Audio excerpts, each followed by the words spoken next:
It all kicks off when strange monoliths just drop from the sky all over the city. Then, protective barriers activated, forming a massive pillar of energy. But monsters known as disaster beasts invaded the human world. Just like that, a horde of bizarre and terrifying creatures appeared, unleashing chaos. In the middle of the confusion, a father sacrifices himself to protect his son from an attack. The city was in absolute pandemonium, with people running for their lives and getting attacked. The blue, flamed creature couldn't have cared less and continued its violent rampage. Next, it launches an energy blast right at the boy's mother. She also sacrifices herself for her son, Itsuki Tenma, and begs him to run. Suddenly, our MC wakes up startled from that horrifying memory. A pink-haired girl notices he was spacing out and gives him a nudge. She asks if everything's okay, because he looked completely out of it. Right after, she looks concerned and asks why he was crying. His friend with the glasses shows up, joking that he always dozes off during assemblies. Meanwhile, a man on stage is talking about the war from 10 years ago. The friend explains that's Mendo Izumi, the commander of the northern continent. He also mentions that Mendo was the very first awakened in history, and that even humanity's strongest hero was once his student. Mendo reveals that touching a monolith can awaken powers in normal people.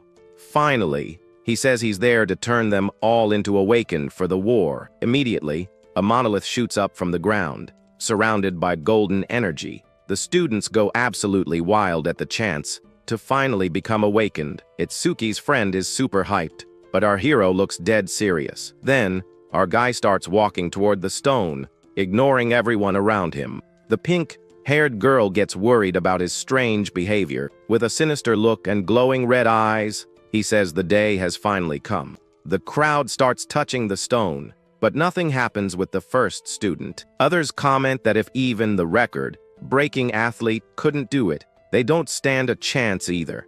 Several other students try their luck, but they all fail miserably. The crowd gets discouraged since no one from the school has awakened so far. The guard then calls the next in line, a guy named Hikaru Oshi. The students get worried because Hikaru is a known bully, and the stone starts to react. Suddenly, the monolith unleashes blue lightning, and Hikaru starts floating in the air. A screen displays his stats, and he gets all cocky for awakening lightning powers. A blue-haired woman reports that his stats are well above average. All smug, Hikaru asks if the old man Mendo has anything to say to him, but out of nowhere, our MC shows up and places a hand on his shoulder. The bully gets furious and screams for Itsuki to get his filthy hands off him right now. The people in the audience see that Itsuki cut the line and figure he's in for some serious trouble. Our hero then touches the stone, and the woman feels an intense emotion coming from him. As Itsuki touches the stone, the woman notes that his determination is on a whole different level. Even Mendo is surprised by the energy he's feeling from the kid. Our MC then relives the image of the creature that traumatized him in his mind. All of a sudden, a massive column of light erupts from the monolith, engulfing our hero. The energy transforms into a giant flower that covers the entire school grounds. The crowd is completely jaw-dropped by the light show, which is way bigger than Oshi's. His friends are super proud and happy about his impressive awakening. Mendo realizes that this phenomenon only occurs with the rarest class, the Order Breaker. Meanwhile, the bully Hikaru can't believe what's happening. Itsuki then wakes up in a strange place, wondering if he has finally awakened. He's sitting in the middle of the energy flower that formed in the real world. A status screen appears, showing his class as Order Breaker and his gift as Nirvana. But when he looks at his attributes, every single one of them is at 0. However, his Nirvana gift activates, boosting all of his stats by 200 points. Our guy figures out that even without leveling up, he can get strong in a different way. Outside, the light is so bright it's blinding everyone nearby. Slowly, the silhouette of a person begins to emerge from within the light. Ushi is shocked when he realizes the person coming out is Itsuki. The blue-haired woman can't believe his stats, and Mendo says, without a doubt, Our hero is the strongest rookie awakened in all of history. The screen displays our hero's stats with the total of 800 points. The school crowd goes wild, and the principal calls it a historic achievement. But the bully Ushi gets all salty and furious because the guy stole his thunder. So he unleashes his electric rays on everyone and calls Itsuki a loser. Next, Ushi leaps and prepares his new move, the Silver Serpent, for an attack. Our hero's system detects the skill and activates over mimesis to analyze it. The analysis bar starts climbing super fast while our guy stays completely calm.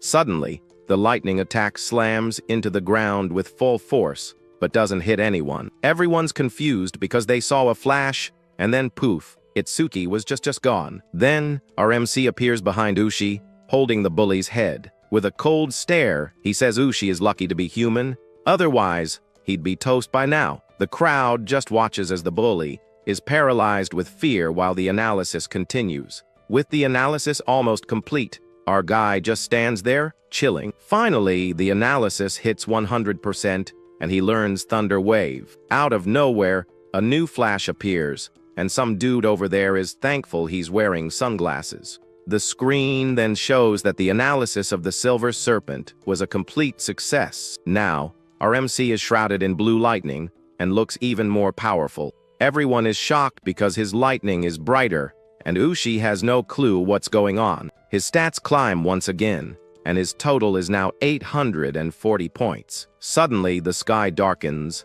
and it starts to rain as something strange falls from above. A new, dark monolith appears in the sky, shooting purple lightning everywhere. The blue-haired woman tells everyone to evacuate, and Mendo thinks he's the target. She's terrified and says they should run too, since they aren't fighters. But Mendo says if they run, everyone will panic, and then he points at Itsuki. While all the students flee in terror, our hero walks toward the danger. The monolith then crashes to the ground with a huge impact, kicking up a ton of dust. His friend Riku yells that a disaster beast is coming, but Itsuki doesn't even flinch. Riku and the pink-haired girl say he's just a rookie and shouldn't be fighting. RMC looks back and with a calm gaze asks them to trust him. So the two of them run while the boy prepares to face the threat alone. With a sinister smile, our hero is pumped for his first real fight. He reveals that this is the same creature that killed his parents, and this is his lucky day. A blue flame skeleton emerges, and the screen shows its stats at 295. Our guy is eager to test out the skill he just copied from the bully. Without wasting any time, he charges straight at the monster using his lightning. Itsuki gathers the energy in his fist and says he won't let anyone else die. Then he lands a lightning punch right in the skeleton's chest with all his might. The blow is so powerful it blows up everything around them and sends the monster flying. The blue-haired woman is shocked that Itsuki defeated the beast in a single hit. However, Mendo explains that his speed is great, but it's not enough to win. Mendo says the skeleton's second skill burns everything it touches with blue fire. Seeing his friend in danger, Riku and the pink-haired girl scream in desperation. Meanwhile, the bully Ushi laughs his head off, saying the kid's about to turn to ash. But our hero's system activates and begins analyzing the monster's fire attack. The blue-haired woman worries, because not even a level 10 awakened could take that. She mourns the death of the genius while Itsuki feels the searing pain of being burned. He then remembers his mother, who suffered the same way before she passed. However, Mendo watches everything calmly, knowing the kid has a trick up his sleeve. Our MC's body is consumed by the flames, but the analysis hits 100%. The guy in sunglasses loses hope, but the blue lotus flower appears again. Itsuki is healed inside the energy and wonders what skill he'll learn now. The screen shows he's gained the black ice wall, and his stats have increased. Then the blue lotus flower glows intensely around our hero. He floats inside it, completely recovered and stronger than before. His friends and the audience cheer because the kid just pulled off a miracle. The woman wonders about his recovery, and Mendo says he's a special kind of breaker. Mendo is curious to see what the limits of this incredible regeneration are. The skeleton doesn't like this one bit and attacks with its blue flames once more. But our hero uses his new skill and creates an armor of black ice around his body. The flames hit the boy, but he seems to be protected by his new defense. Inside the flames, his ice armor completely shields him from the attack. Then he uses his new ability and charges forward with a dragon of ice and lightning. Next, our hero creates a giant ice sword with his new skill, and with a single swing, he slices the disaster beast with ease. The students are shocked by the kid's speed. He vanished and reappeared in an instant. The bully Ushi can't believe it, and the woman wonders if he's really a rookie. The armor and weapons he creates are a god-tier ability. His friend Riku yells his name and runs toward him, incredibly relieved. He gives him a happy hug for his victory, and our hero asks where Sayo is. Riku says she was right there, nearly in tears, but disappeared after the fight. Our MC looks at the crowd and wonders if she got mad. Mendu then tells Choha to clean up the mess, because he's taking the kid with him. His friend tries to calm him down, saying she just went to touch the monument. Suddenly, Mendu appears and calls our hero by his full name. The commander and the strongest rookie in history stand face to face. The crowd gossips about whether he'll become Mendu's student but thinks it's impossible. Riku gets nervous about the situation and makes up an excuse to get out of there. Mendu then tells our hero that he's a very special boy. Itsuki is confused and doesn't understand what the commander means by that. Then the old man reveals that he can feel the anger and hatred in his heart. Mendu wants to know the reason for so much hatred, and our hero begins to open up. He explains that it all started 10 years ago, when his parents were attacked by a beast. The image of his terrified younger self flashes back into his mind with full force. The boy says he almost didn't make it, but an Awakens saved him just in time. Even so, he had to watch his mother be consumed by the blue flames. His past self could only scream for his mother, completely desperate. At that moment, the boy blamed himself for his parents' deaths and was devastated. But then he saw the creature that was the root of all evil right in front of him. With his eyes red with hatred, he swore that he would get his revenge one day, and with tears in his eyes, he yells that he's going to wipe out every single demon. The commander finds it strange that even with so much hatred, he can still cry. Itsuki says the tears remind him to never forget his goal. So Mendo invites him to be his student and join the Savior League. He explains that the League is an organization with the best awakened in the world. On top of that, members get weapons and a salary of 10,000 gold a month. However, the price is fighting on the front lines to protect the safety of the people. Our MC doesn't care about rewards or resources. What he wants most is the chance to fight the beasts on the front lines. Mendu says only the top 100 from a tournament can become saviors.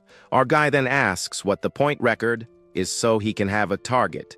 Mendu says the record is 115,000 points, set by some guy named Taiwajan. Our hero remembers that Taiwajan is the light of humanity and the strongest awakened. The old man warns that Jin is special, but that our guy has the potential to reach his level. With a determined look, our hero says he's going to surpass this Taiwajan guy. The commander observes the boy with a very serious look.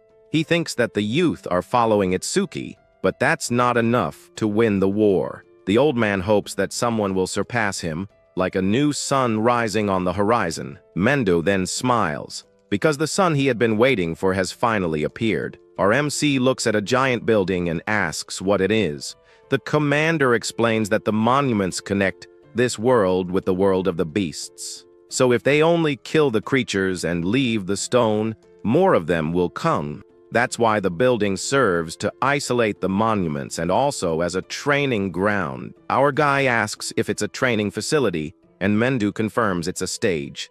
But he warns that the beasts there are strong, which is why the place is called the Rookie Graveyard. The old man reveals that Jin's record was 3 minutes and 14 seconds. Then he challenges the boy to clear it in under 3 minutes to become his student. In the building, the crowd sees Mendo and wonders who the rookie next to him is. Our guy then wonders if this Taiwajan dude is really that famous. He looks at a panel and sees that the stage's beast level is 10. Meanwhile, the crowd comments that he's a rookie, and must just be there to hit on girls. Our hero ignores everyone and goes to the receptionist to enter the stage. The woman asks how many people are entering, and he replies that it's just him. He just stands there in front of her, waiting to be let into the challenge. She gets irritated and thinks he's joking, since the place is extremely dangerous. The crowd around them starts laughing, thinking he's getting shot down by the girl. Itsuki then says she's got it all wrong, as he has no interest in her. She doesn't believe him and offers her number, just to get him to leave and stop pretending. With a dark look, he tells her not to make him repeat himself and to just let him in. Startled, she hands over the bracelet, and he complains that she should have just done that in the first place.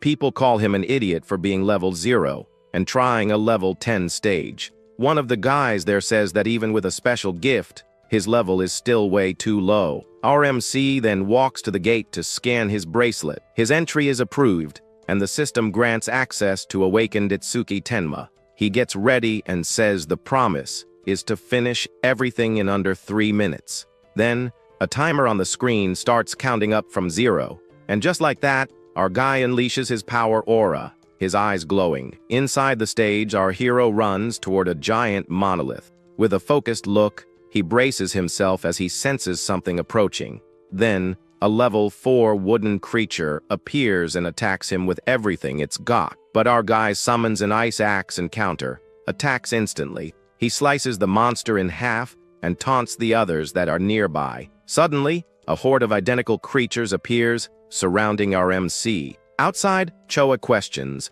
Mendu about the stage he chose for the kid. She says that surpassing Taiwajan is impossible, and the old man teases her about her choice of words. The woman then remembers when she saw Taiwajan defeat a level 97 beast. At that moment, his eyes were cold and didn't seem human at all. She says those were the eyes of a god with immense power. Mendu agrees that the boy has potential, but is still a diamond in the rough, because if Taiwajan is a god, our hero is a demon driven by hatred. Meanwhile, Itsuki defeats the creature and notes that it was way too weak. Suddenly, a much larger, shadowy creature emerges from the shadows behind him. Our MC doesn't waste any time and attacks the new monster with his ice. He defeats the beast easily and wonders if that was all there was to the challenge. However, the system activates and detects a regeneration skill on the monster. The analysis of the ability begins, and our hero senses something is off. The monster regenerates and attacks with several vines aimed at the boy. The screen shows that the monster is now level 10, and our hero sees this won't be easy, so he uses his black ice wall to defend himself from the vine attack. The boy figures he needs to deal a massive amount of damage to stop the regeneration, so he dodges and cuts several vines with his ice blades. Next, our hero lands a powerful vertical strike right on top of the creature. The creature is split in half by the attack, but still isn't defeated. With a wicked smile, he says he's going to dice the monster up so it can't heal anymore. Then our MC uses his ice weapon to separate the two halves. With that, the monster explodes into countless pieces, and dust flies up everywhere. He's getting tired, as using the ice for so long is draining his mana. But suddenly, the creature begins to regenerate again from the pieces. The monster attacks him, and even after all that, it's still not gone for good. However, our hero notices that with each defense, the analysis percentage increases. He comes up with a plan to use his lightning and keep his distance until the analysis is complete. The analysis is at 75%, but his time is almost up, so he decides to use both lightning and ice together to speed up the process. Our guy knows that if his mana runs out before the analysis is done, it's game over for him. Even while taking hits, he stays focused as the analysis reaches 80%. He thinks that if he goes down here, it just means he wasn't strong enough. With his eyes glowing red, he prepares to unleash his most powerful attack. With one last effort, he attacks the monster but ends up getting pierced. Our guy is exhausted and has no strength left to continue fighting. His mana is depleted, but the system's analysis reaches 99%. However, he notices that Mimesis doesn't require mana and declares that victory is his. Then the analysis completes, and he learns the skill Lotus Explosion. The new ability deals area, of effect damage and scales with mana consumption. Plus, it heals his wounds and increases his stats by 20 points. Our hero then prepares to activate his new and powerful ability. He brings his hands together and unleashes the full power of the Lotus Explosion. A huge fiery explosion completely consumes the creature. The monster is disintegrated, leaving nothing but dust and ashes. Our MC thinks the new skill is pretty strong and is satisfied with the result. He notices that Mimas has also restored his mana and cleared the entire area. Through the smoke, our guy sees a glowing green crystal on the ground. Outside, the receptionist is freaking out because time is running out. Choa also thinks it's impossible for him to win in under 3 minutes. But suddenly, the challenge screen turns green and shows a new record. Her jaw drops, and she can't believe what she's seeing. The screen then shows that he completed the challenge in 2 minutes and 14 seconds. Our hero stumbles out of the portal and collapses on the floor, exhausted after breaking the record. The crowd is stunned that he survived and was a whole minute faster than Taiwajan. Our hero then turns to Mendu and asks if he'll be his instructor now. With a smile on his face, all bruised up, he finally calls him Professor. The old man says it was well done, and Choa notes that her father hasn't been this happy in a long time. The crowd now understands how he broke the record, but still doubts his potential. The receptionist comes over with a gift and apologizes for being so rude to him. He accepts the box and says he gets it, since a level 0 rookie did seem pretty reckless. Our guy thanks her for her concern, and the woman gets all flustered by the compliment. Suddenly, Choha announces she's heading out with the commander. She scolds him for getting cocky just because he became a student, and Mendu suggests raising the difficulty. The commander says he can now challenge an advanced stage, and the boy is intrigued. As they walk, the old man explains that level isn't the most important thing with beasts. He reveals that the main factor determining their strength is their species, because there are species with intelligence equal to or even greater than humans. Choa adds that only humans have jobs based on their species. She explains that these are the advanced stages, and his next destination is District 4. With a dark look, our hero asks if intelligent beasts feel pain. A terrifying aura emanates from him, and Choa gets scared, not understanding what he's thinking. The crowd comments that everyone who went to District 4 vanished, because of some guy named Reiji. A guy says his name out loud, and his friend shushes him, saying they could get erased. Elsewhere, a guy named Reiji Kinoshido is relaxing while an old man shines his shoe. A huge brute asks when he's going to leave, and Reiji says the stages belong to him. With an arrogant smirk, he says that waiting in line is for common folk. Meanwhile, our hero opens the box he received and sees a shiny crystal inside. Later, he's with Mendu and Choha, and realizes the crystal is from that moment. The boy shows the item and asks if the commander has ever seen a karma stone before. He says a similar stone, but a different color, dropped after he beat the beast. Our MC then takes out the green crystal to compare it with the other one.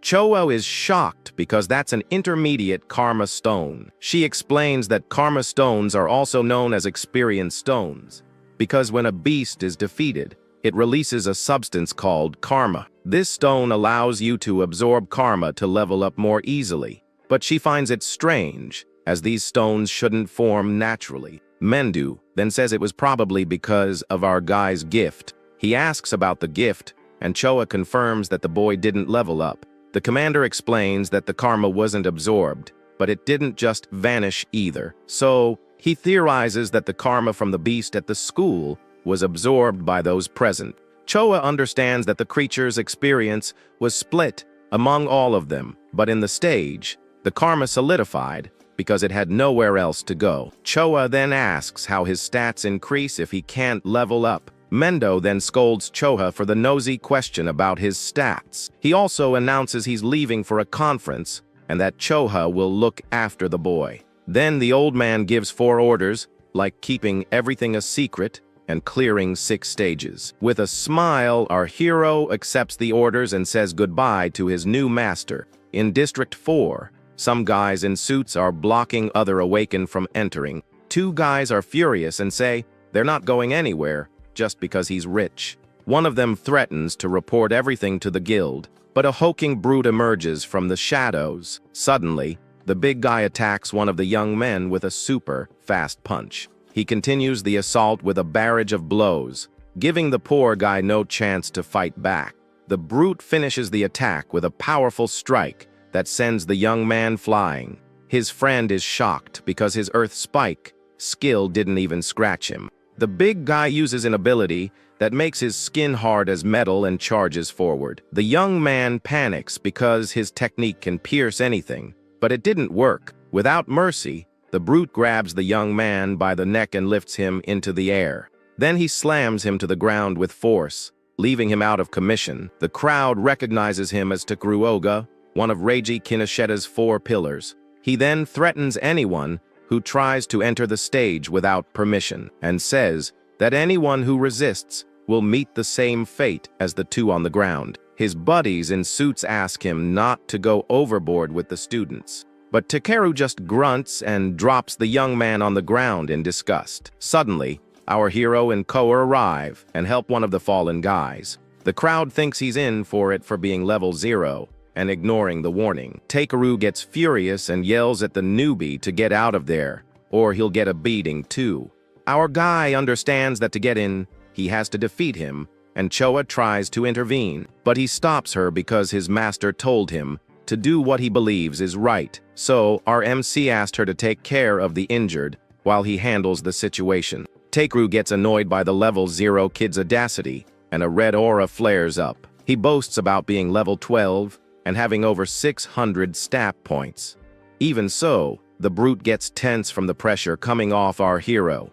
His eyes widen as he sees the boy charging right at him. In the reflection of his pupil, our MC rushes forward to attack. Without giving him time to react, he lands a punch right in the bully's face. The crowd is shocked because his speed is surreal for a level 0. Our hero's fist sinks into Takeru's metallic face with force. However, the brute grabs his arm and compliments the kid's speed. Then he says he's lacking power and throws him away with a counter attack. Our MC realizes he needs to use his Thunder Wave to increase his agility. His system then activates Mimesis to analyze the metallization skill. He gets up and realizes he needs to take this fight seriously to win. His plan is to dodge the attacks and aim for the fleshy parts of the enemy. With a burst of speed, our hero charges at the brute with everything he's got. Takeru calls him a weakling and says he has neither power nor speed. Our guy then decides to use Thunder Wave to get even faster. He unleashes his lightning, and Takeru is startled by the lightning element. Then, a flurry of electric punches hits the enemy, and the analysis bar shoots up. The crowd doesn't understand how he's using skills from another class and is amazed by his speed. Takeru gets desperate as he can't defend himself and fears he's going to lose the fight. He yells for help from his goons, but they don't do anything. With no other choice, the brute decides to use his most powerful technique. With a roar of fury, he unleashes all his energy to transform. His entire body turns to metal, and he thanks our hero for forcing him to evolve. He brags that his defense is now over 500 points, and he's even stronger. With a wicked look, he promises a quick and painless match as a thank you. The crowd loses hope, thinking this defense is impenetrable. But our MC theorizes that the transformation drains a lot of mana. Takeru is shocked by the level 0 newbie's sharp intuition. The analysis hits 100%, and the boy says he'll end this in an instant. Suddenly, the blue lotus flower appears, and Choa knows he's gotten stronger. People wonder how he's going to win with a skill that doesn't seem like an attack. He learns Piercing Orb, which ignores defense but is very slow. With a determined look, our hero says he's going to crush the brute's defense. His stats increase, and he fully heals upon acquiring the Piercing Orb. Then he creates the orb and challenges as Takaro to try and dodge the attack. The crowd is shocked that a level 0 skill is breaking through a level 12's defense. The small purple sphere then begins to float slowly through the air. It passes through the crowd at low speed, heading toward the enemy. The people find the attack underwhelming and mock the size of the little ball. Takeru also laughs and says such a weak attack won't even tickle him. He stands there, all confident, thinking this is the kid's trump card. Suddenly, the sphere hits him right in the chest without him even really noticing. The brute is startled to see his metal defense has been easily pierced. With a scream of pain, he watches the sphere pass through his body and come out the other side. Our hero says he only hit his arm because he's human. Otherwise, it would have been over. He then tells the goons to take the big guy to the hospital and get out of there. With a serious look, the boy repeats for them to get lost, once and for all. With no choice, the guys in suits grab their boss and carry him away. With victory secured, the crowd cheers and Choa is super proud. The guys who got beat up earlier invite our hero to form a party. They discuss it, as the beasts in there have a defense as high as Takaru's. Our guy understands that the stage is perfect for making his new skill faster. The guys are confused and ask which option he's going to choose. With a serious look, our hero says he'd rather go into the stage alone. They think he's getting cocky just because he beat Takaru's brute.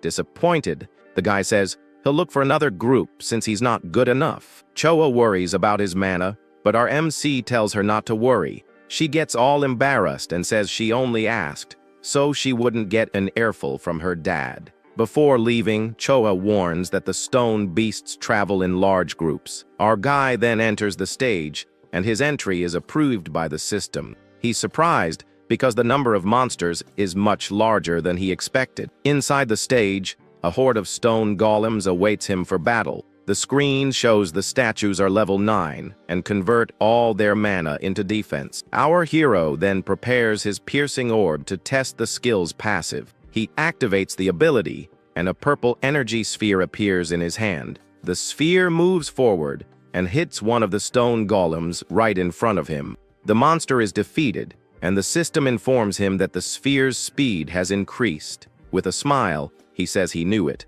because the skill's passive effect worked.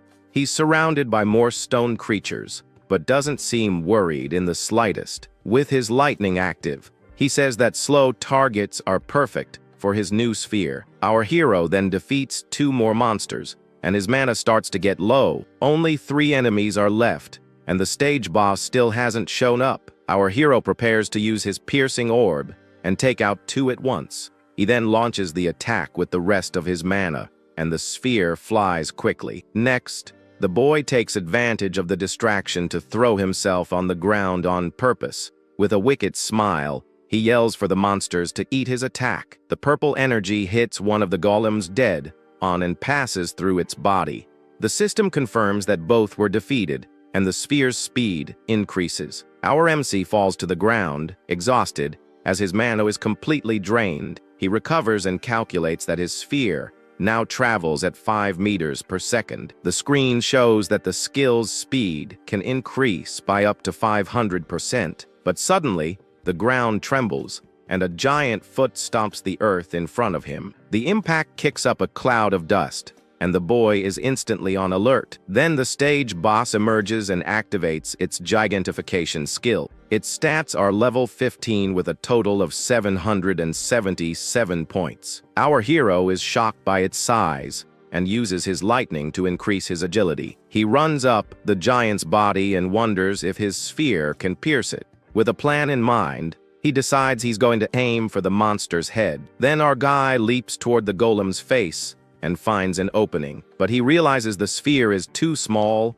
and might not do much damage. The giant then turns its head and prepares to attack our hero in mid-air. With no way to dodge, the boy sees that the situation has gotten pretty ugly for him. At the last second, our hero uses his black wall to defend against the attack. The impact throws him to the ground with full force, and he feels the giant's strength. Even while taking a beating, he realizes the monster is tougher than he expected. His system activates and begins analyzing the enemy's gigantification skill. Elsewhere, a henchman answers his phone and is shocked by the news. Reiji Kinoshita gets annoyed by the noise and tells the guy to be quiet. The henchman apologizes, and Reiji asks what all the fuss is about. He then reports that someone defeated Takeru and forced their way into the stage. Reiji is furious because his lackey is always bragging about his impenetrable defense. His henchman says no one above level 30 would have time to go there. He also thinks it's impossible for a level 10 rookie to defeat the brute. But Reiji cuts him off and says they're going there to handle the situation. With a furious look, he tells the henchman to get a move on and not to make him repeat himself. The guy obeys instantly, and Reiji gets ready to go and teach them a lesson. He puts on his coat and swears he'll make the intruders regret messing with him. Back to the fight, the analysis reaches 100%, and the boy is relieved. The blue lotus flower appears on the giant's head and shines brightly. The analysis of gigantification finishes, but he doesn't gain a new skill. Instead, his piercing orb levels up and gains new effects. Now he can increase the sphere's size, and the speed buff has been doubled. With a smile, our hero says it's time to test out his new ability. His stats increase by another 20 points, and he fully heals again. He then uses all his mana to create the strongest piercing orb he can manage. The sphere's energy comes crashing down and hits the giant right in the middle of its head. The attack is so powerful it goes through the entire monster and opens a hole in the ground. With his mana at 0, he jokes, wondering if he went a little overboard. The system informs him that the golem has been defeated and the sphere's speed has doubled. He calculates that if he clears the stage 2 more times, his skill will be as fast as a car. Our hero then realizes that the passive effects of his skills are pretty useful, because the Lotus explosion increases the range of all his other abilities. With this, he dreams of one day being able to attack enemies from miles away. Outside, the screen shows the challenge was completed in 3 minutes. The crowd is shocked because a group of 5 would take over 10 minutes. They wonder how he's still level 0, and if the announcement was a mistake. Choa is impressed that he cleared the stage unscathed and broke the record again. She congratulates him on his speed, and he says it was easy since he could ignore the defense. A jade butterfly lands on his finger, and he asks what it is. Choa reveals that her job is a Shikigami user, and the butterfly is hers. Our hero is enchanted by the Shikigami's beauty, as it's the first time he's seen one. He then takes the opportunity to ask what other types of jobs exist. Chohao explains that jobs are divided into 4 main categories. The first are elementalists, who manipulate one of the 7 elements of nature. The bully from school was one of them, with the power of the lightning element. And Takaru, whom he just defeated, was a metal-type elementalist. The second type are Shikigami users, who summon creatures to fight for them. Choa says her Shikigami has been with her since she was born as an awakened. She then asks if he has any questions about the first 2 classes. Our hero notices that her Shikigami is level 15, and she's only level 6. Choa gets embarrassed by the comment and wonders if he has no sense of subtlety. She explains that Shikimis also absorb experience and level up. With a dark look, he concludes that it's easier to target the human in a fight. Choha gets scared by the negative aura coming from him and wonders what's wrong. Our guy then asks her to continue, since she's only introduced 2 classes. The third class is the most mysterious, as there's very little information about it. Choa reveals that this is our hero's class, the Order Breaker, and the reason for the mystery is that each one of them has completely different abilities. There are Breakers who can control their body size and even create infinite clones. On top of that, the skills of this class are Z rank, above the S rank of the others. Because of these exclusive skills, if an enemy discovers the ability, the weapon is lost. Choa then says that he is an irregular existence, even among the Breakers. Our hero then says the professor isn't here, so there's no problem talking.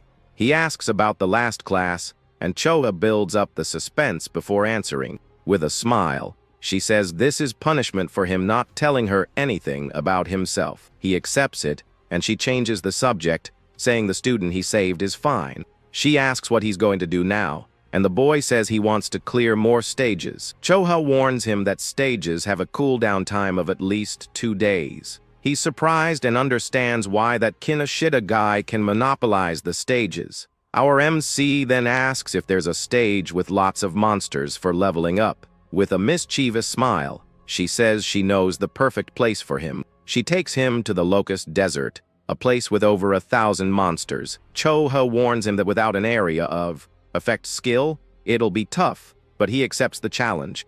He remembers that he hasn't used Lotus Explosion in front of her yet.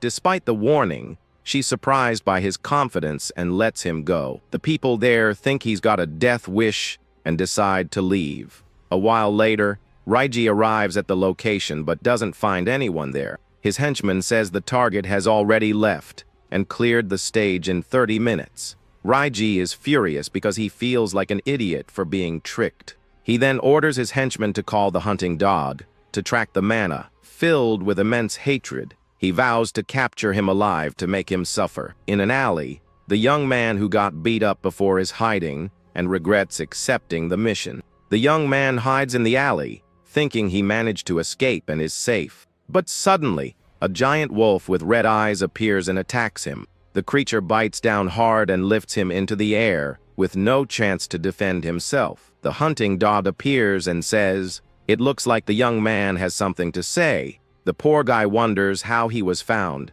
and the hunter answers with a smile. He says his wolf, named Death, has a great sense of smell for finding its prey. The hunting dog introduces himself as Charles and reveals that his wolf can sense death. The young man begs for his life and cries desperately, asking not to be killed. But Charles says he can't, because Kinoshita would be mad at him. With a sinister look, he says that Death hasn't eaten human flesh in a long time. Then he tells his wolf to enjoy the meal, and the beast lunges at him. After it's all over, Charles congratulates his wolf for finally leveling up. The screen shows his Shikigami is now level 16 with new abilities. He receives a call and reports that the job is done, and the target has been erased. Charles then finds out that the new prey is on its way to the Locust Desert. He calls his wolf and says a new hunt is about to begin. Meanwhile, our hero arrives at the stage and wonders if this is the right place. He sees wheat fields everywhere and doubts there are that many locusts there. Cho explains that the beasts choose environments they like to invade. She also warns that the stage is so dangerous there isn't even a receptionist. Our hero finds it strange, as level 13 is lower than the previous stage. Choha explains that the difference is that the locusts here are super aggressive. One slip up, and the awakened is surrounded by an infinite swarm of insects. And in the end, the person becomes locust food, with only a skeleton left to tell the tale. With a smile, our guy says a place full of monsters was exactly what he wanted.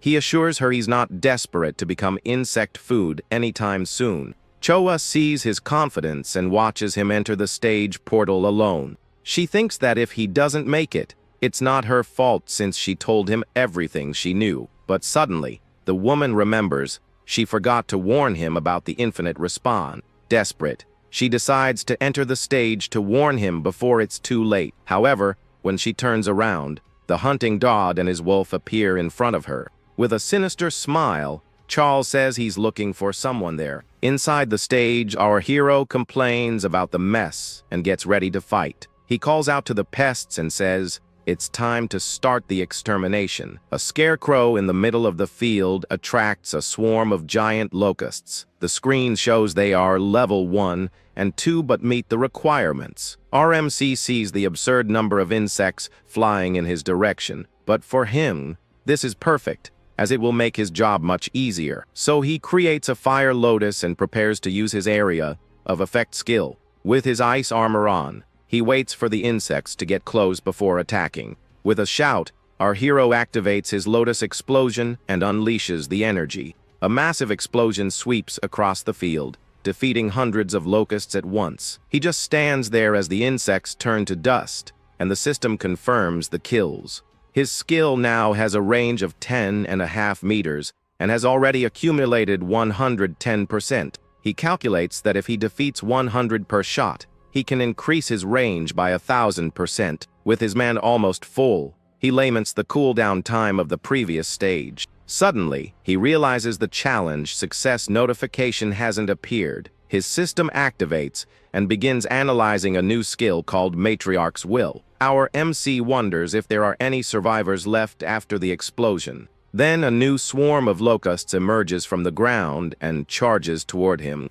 He scolds himself for thinking there wouldn't be a boss in the stage. Luckily, he can increase the skill's range, but he doesn't know where the boss is. With no other choice, he decides to keep eliminating the small fry until the big boss shows up. With another explosion, he defeats another wave of insects and increases his bonus. His skill now has a diameter of 16 meters, and he's impressed with the effect. But even after so many swarms, the stage boss still hasn't made an appearance. Suddenly, he sees several locust eggs hatching underground, and right after, a new swarm of insects erupts from the earth to attack. The analysis of the new skill is at 27%, and he continues to fight. As his mana depletes, he calculates that he only has 9 more explosions left. With his ice armor, our hero says it doesn't matter how many times they come back. He swears he will exterminate every last locust that dares to appear. Then he unleashes another lotus explosion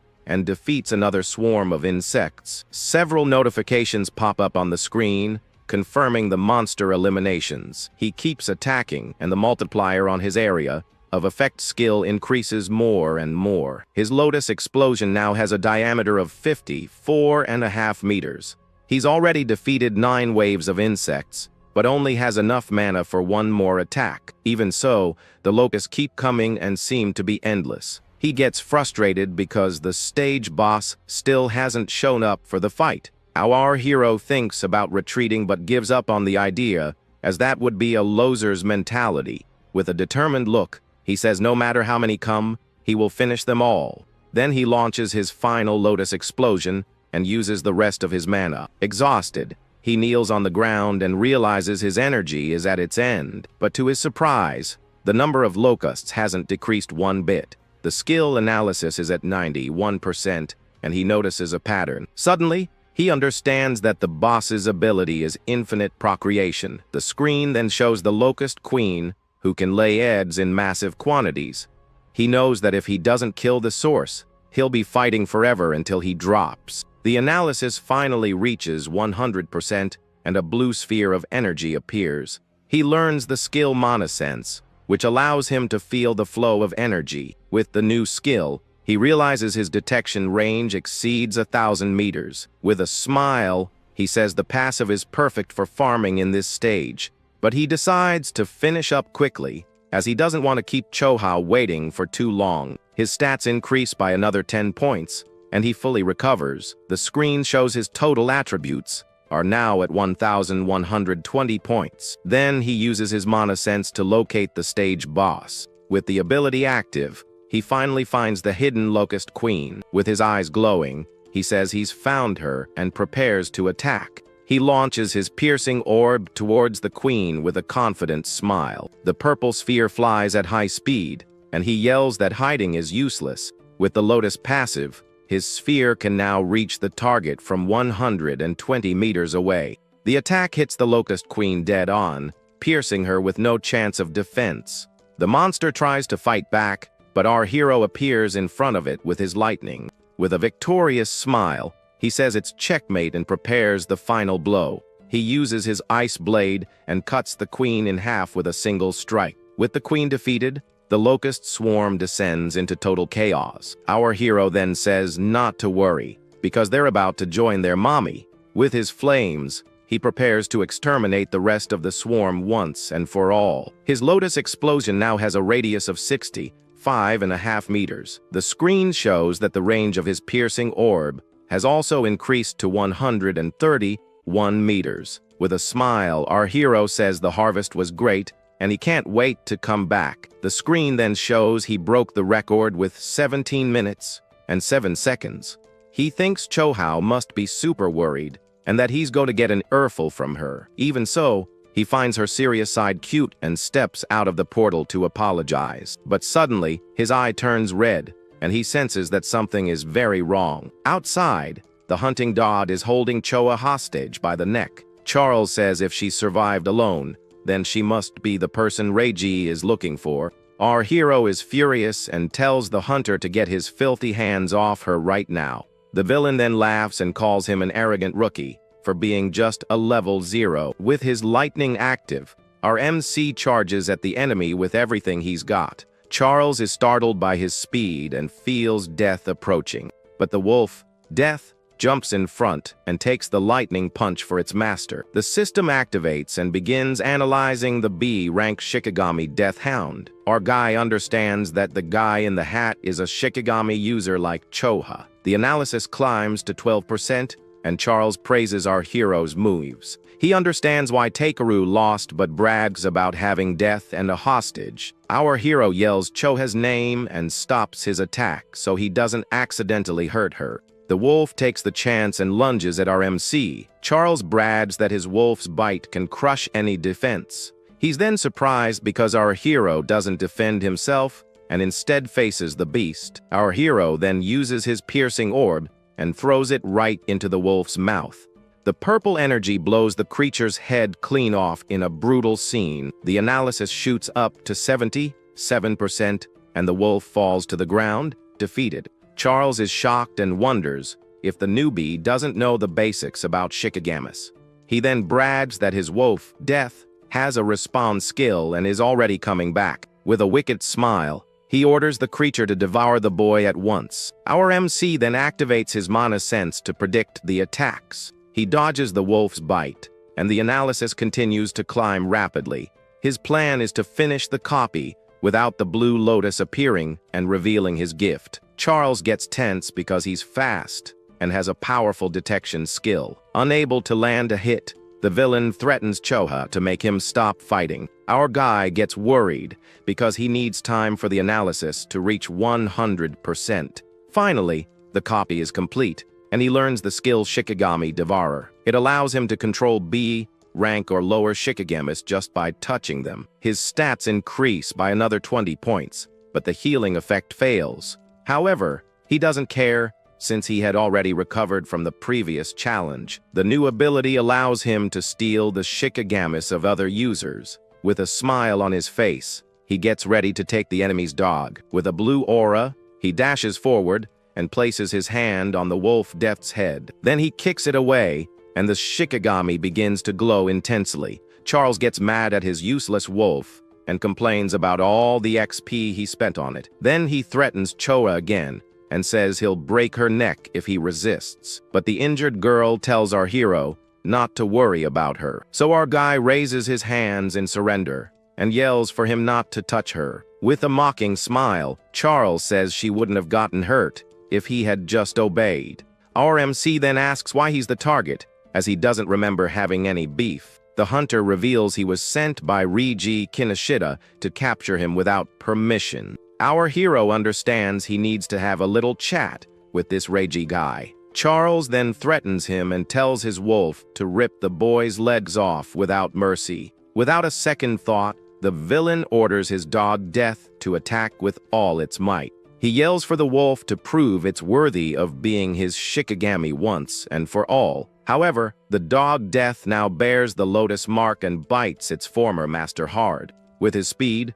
our hero seizes the chance and rescues Choha, carrying her in his arms. Charles screams in pain and doesn't understand why his own Shikigami attacked him. Our MC then calls the wolf a good boy, and it stands by his side. Holding the girl, he swears he'll make the villain pay 100 times over for her pain. Terrified, Charles begs and says he was just following orders and even offers to help. With his eyes red with hatred, our hero says that's a great offer, but he points out that the hunter's guard is completely down right now. Then a giant pillar of ice erupts from the ground and hits the villain with full force. With a cold look, our hero says he had his chance, and now it's over. But he warns that taking down Reiji is a job for him alone, not for his new wolf. Terrified, Charles cries and begs for one more chance, saying his hand slipped. Ignoring the crying, the dog Death lunges forward with its red eyes full of pure fury. The hunter panics and tries to remind the wolf that he was its former master. Without hesitation, the creature opens its mouth and prepares to devour its old owner. While the wolf takes care of business, our hero asks someone if the show was good. He then questions how long the person is going to stay hidden over there. And on a bridge a short distance away, a mysterious figure was watching everything from the sidelines. Suddenly, a mysterious guy shows up and says he's finally found them. Our hero holds Choa close and asks if he's friends with the guy the wolf had for lunch. The guy panics, insisting he's not an enemy and just wants him to listen. Itsuki couldn't care less and tells his wolf, Grim, to follow him after it finishes its meal. Iberia is shocked that even a rabid dog obeys him and sees a chance for help. So, he introduces himself as Iberia and recognizes him as the guy who beat Takeru. He then offers help with creation stones and even weapons. But our boy just ignores him and keeps walking with the injured girl in his arms. Iberia is confused, thinking anyone would jump at a reward like that. He then remembers his old man saying that rewards need to be useful, like medicine for the wounded or a blade for someone seeking revenge. Suddenly, it clicks, and with a smile, he finally knows what to do. He runs up, warning that if our boy keeps walking so slowly, the girl isn't going to make it. Iberia reveals that, luckily, he has a healing item and can save her right now. Our protagonist stops and stares at him, surprised, asking if it's for real. He assures him the healing isn't instant, but will definitely save her life. Itsuki then lays her on the ground, and the guy starts wrapping her wound with the item. Our hero asks if that thing is an artifact, and Iberia realizes he's a total newbie. He explains that modern weapons are useless junk against the disaster beasts. That's why artisans create artifacts, which are divided into 4 categories. Common artifacts are like basic weapons, but they can hurt beasts and the awakened. Rare and epic ones boost your stats and can even have special effects. And finally, there are unique artifacts, which are the pinnacle, with incredibly powerful abilities. Iberia explains that artisans are rare, so they're highly respected by everyone. Our hero deduces that his father must be an artisan, but Iberia starts bragging. Apparently, his old man made 3 of the 10 unique artifacts that exist across the 5 continents. Because of that, his dad is known as the King Artisan of the North. But Iberia gets annoyed because our boy doesn't seem to care about the story at all. Our protagonist was actually analyzing the crossbow the hound left behind. With the weapon in hand, he thinks about how he can use it to save his mana. Iberia then says the weapon is a rare artifact, and that it generates its own ammo. Suddenly, the crossbow vanishes, and he explains that artifacts can be stored in subspace. Our hero thanks him for the healing, and says he now needs to find Raji Kinoshita. The guy is startled, since going against Reiji in District 4 is a seriously gutsy move. He then reveals they both have the same target, and our boy asks why. Iberia invites him to team up for the Saviors Tournament. Itsuki wonders what the tournament has to do with this Reiji guy. Turns out, the qualifiers will be held in District 4, which is Reiji's territory, and as the boss's son, he wants to qualify so he doesn't embarrass his family. That's why he's monopolizing the stages, and our hero asks why he should team up with him. With a serious look, Iberia begins to explain why he's in such a hurry. He says that ever since he was a kid, he watched his father forge incredible artifacts. Because of that, his dream was to become an awakened and fight with his dad's creations. And when he awakened a month ago, he asked for an artifact, but his father said no. After a ton of begging, his old man gave him a condition past the qualifiers. With a determined look, he shouts that he's going to pass the tournament no matter what. Our hero then says that with such a famous dad, he shouldn't need a level 0, but his old man forbade him from using his name to get help from powerful people. On top of that, Reiji has already bought out almost all the good participants for his team. So, he heard about the newbie who beat Takaru and tracked him down to here. Our protagonist agrees to the partnership, but says he needs to get Choa to a hospital. Iberia gets super excited and starts thinking of a name for their new duo. Our hero thinks he's a real pain in the neck, since he talks even more than his friend Riku. Meanwhile, Riku and Sayo are training somewhere else. The guy sneezes and figures someone must be talking about him right then. Sayo then asks how long it's been since the attack, and if he's doing okay. Her friend teases her for being so worried about our hero and not visiting him. With a red face, Sayo gets mad and attacks Riku with her water ability. He accuses her of a low blow, but the girl says it was his own fault for letting his guard down. Suddenly, their master appears and tells them to stop messing around because the tournament is approaching. Sayo is excited to fight other Awakened, and Riku wants to check out District 4. Elsewhere, a henchman opens a briefcase filled with creation stones. Raiji Kinoshita picks one up and finds it odd that the hound is late. Angrily, he uses the stone to gain XP and calls it useless junk.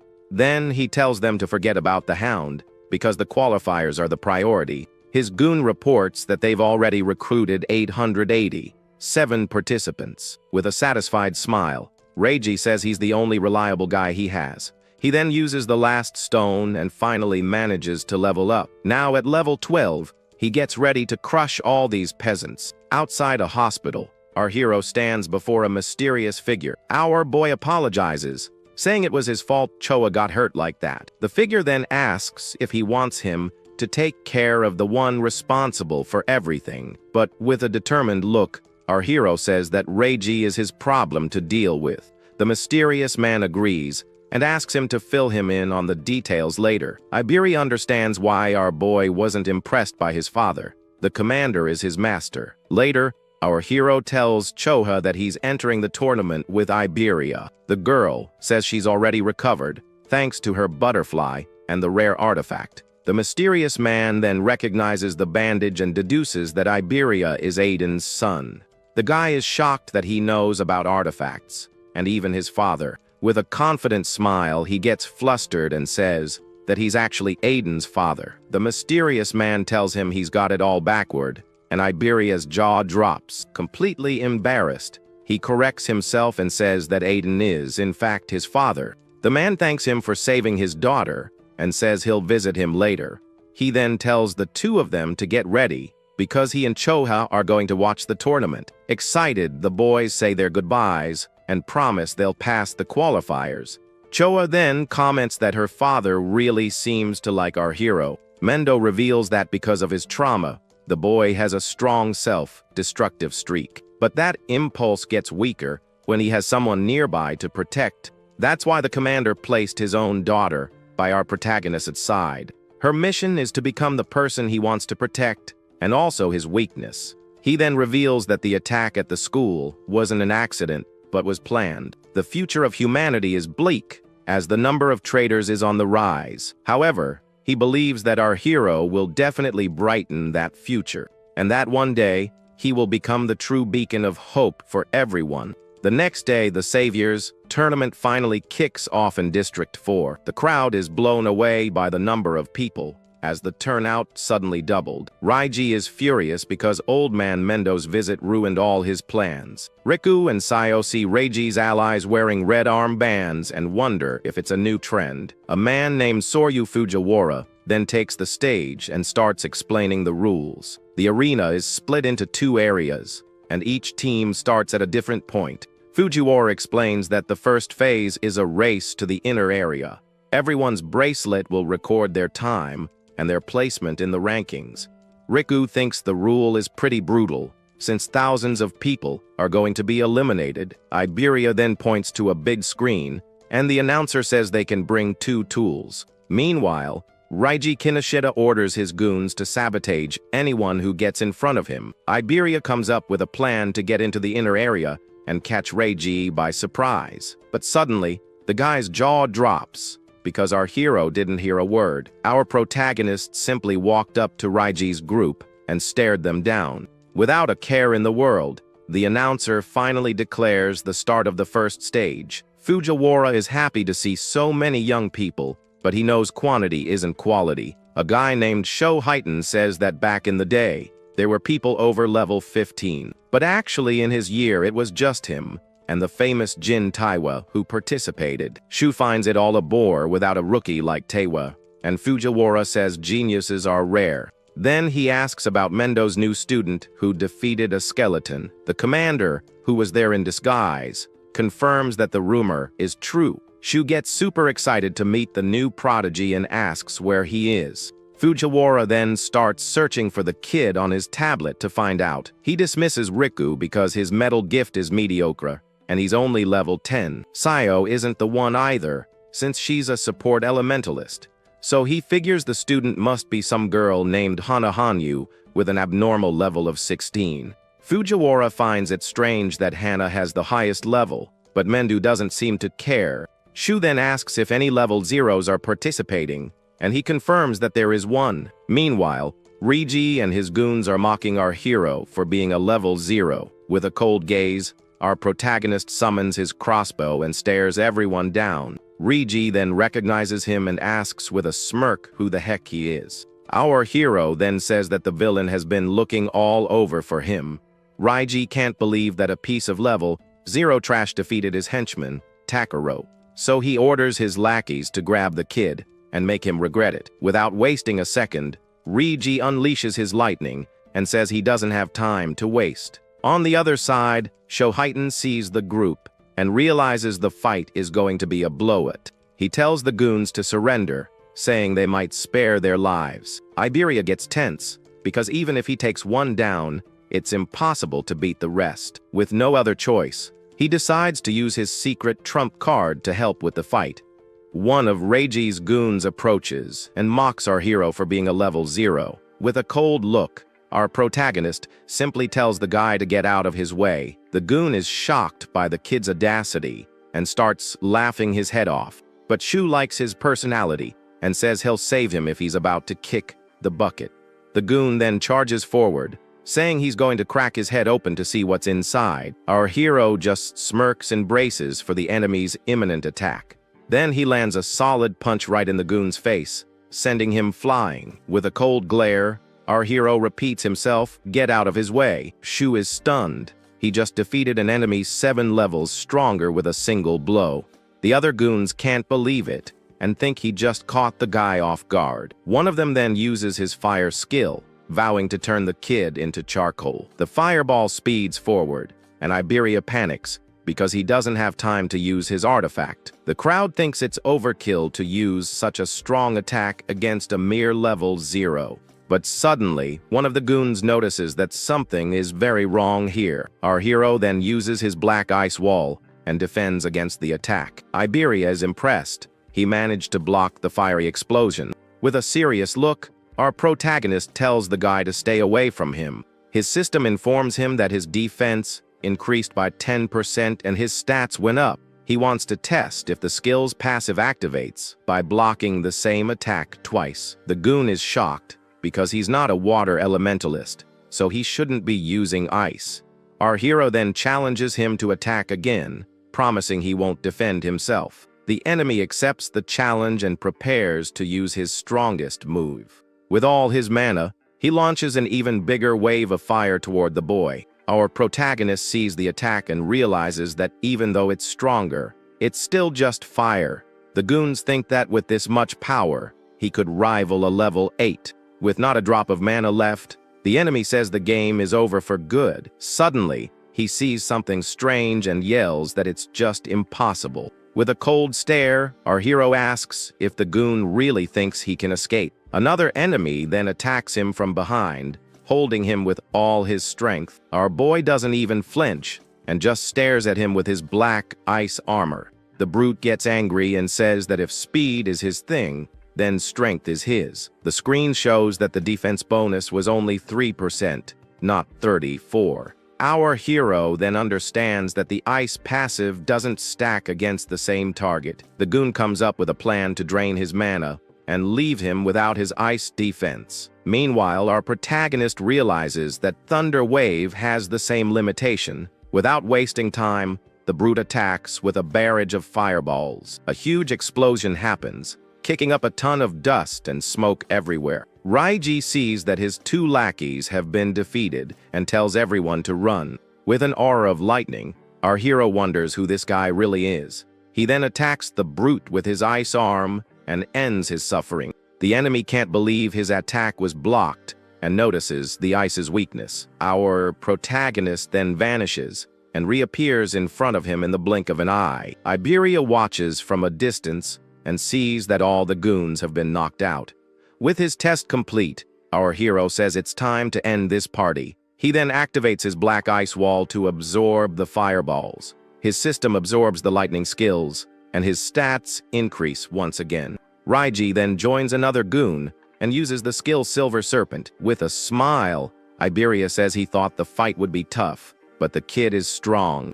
A goon lying on the ground wonders who he is, because he sure doesn't seem like a level 0. Our protagonist then looks confused and asks why he said, "The two of us." Iberia boasts that together, they are the duo, Double I, the strongest in the north, but our hero drags him along and tells him they need to get after Kinoshita. The remaining goon can only think about how lame that team name is. Meanwhile, Raiji assumes the level 0 must have already been defeated by his men. However, he remembers that the crossbow the newbie was using was the same as the hound's. Then one of his runners, who thinks he's all that for being fast, overtakes an opponent. The guy brags about his speed, but suddenly, something hits him hard. He falls to the ground and wonders who in the world managed to hit him at top speed. Then Raiji appears and finishes him off with a lightning attack without any mercy.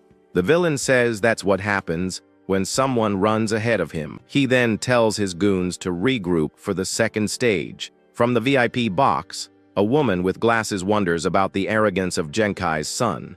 Mendu says he can't do anything, as it's not against the tournament rules. Raiji takes advantage of this, using his allies to clear the path and save his stamina. With their help, he can easily pass to the second phase.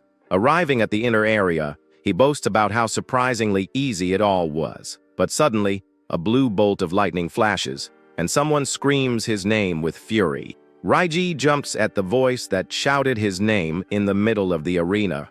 He then asks who dared to call him, and his lackeys point to the newbie. The crowd parts, and our hero and Iberia walk toward them. The goons confirm that it's the same kid they fought before. Raiji can't believe they beat his men, and thinks they must have been bribed. With a look of contempt, he asks how far this level 0 trash is going to follow him.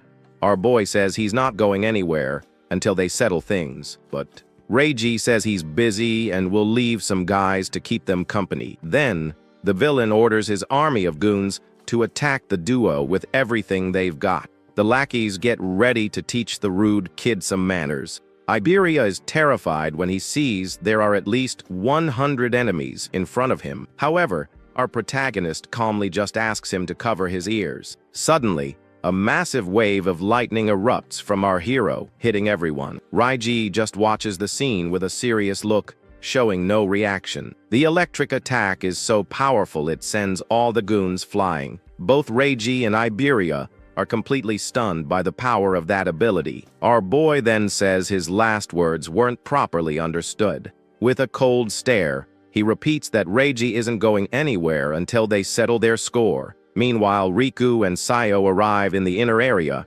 taking 4th and 5th place. The guy is shocked because even though they were fast, others were even better. Ahead of them are Garuo in 3rd and Shianagami in 2nd place. But the 1st place finisher is Hana Hanyu, a level 16 girl.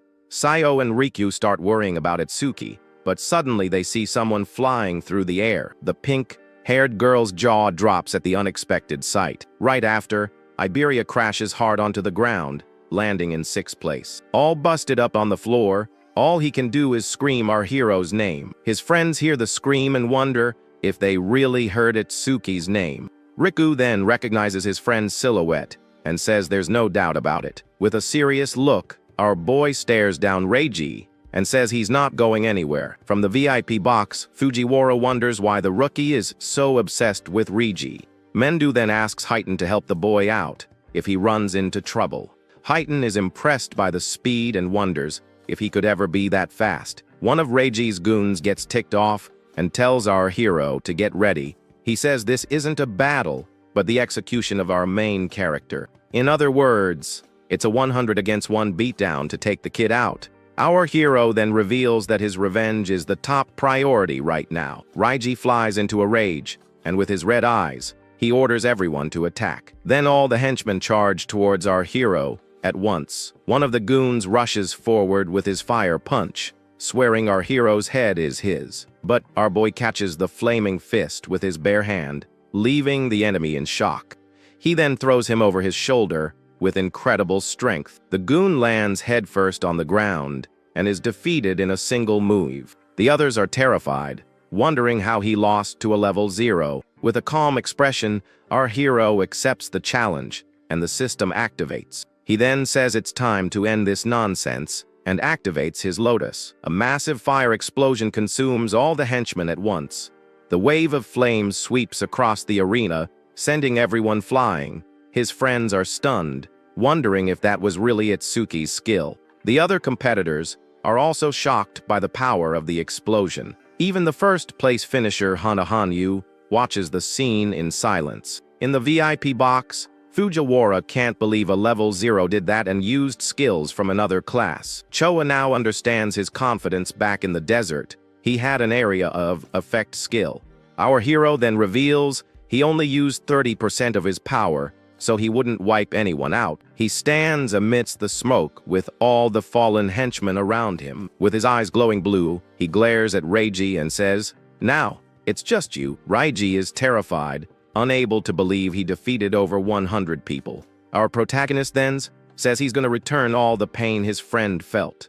Reiji gets furious and unleashes his power, saying they're on completely different levels. With a shout, Reiji launches his thunder cannon, and our hero's system begins to analyze it. But our boy easily dodges and lands a blow on the villain's back. Reiji is shocked by his speed and realizes there's no way he can win this fight. Desperate, he screams for his bodyguard, some guy named 40, to save him. The behemoth then gets ready to break the rules and help his boss. With a smirk, the villain says the kid is about to be turned into mincemeat, since 40 is level 35. In the VIP box, Mendu tells Heighten to go, and the young man obeys instantly. Our hero uses his senses and detects someone approaching at high speed. And it's not just one person, as another guy shows up for the brawl. The big guy then lands with a thud, kicking up a cloud of dust. With a focused gaze, our boy observes the new enemies who have arrived. Heighten then grabs Reiji's goon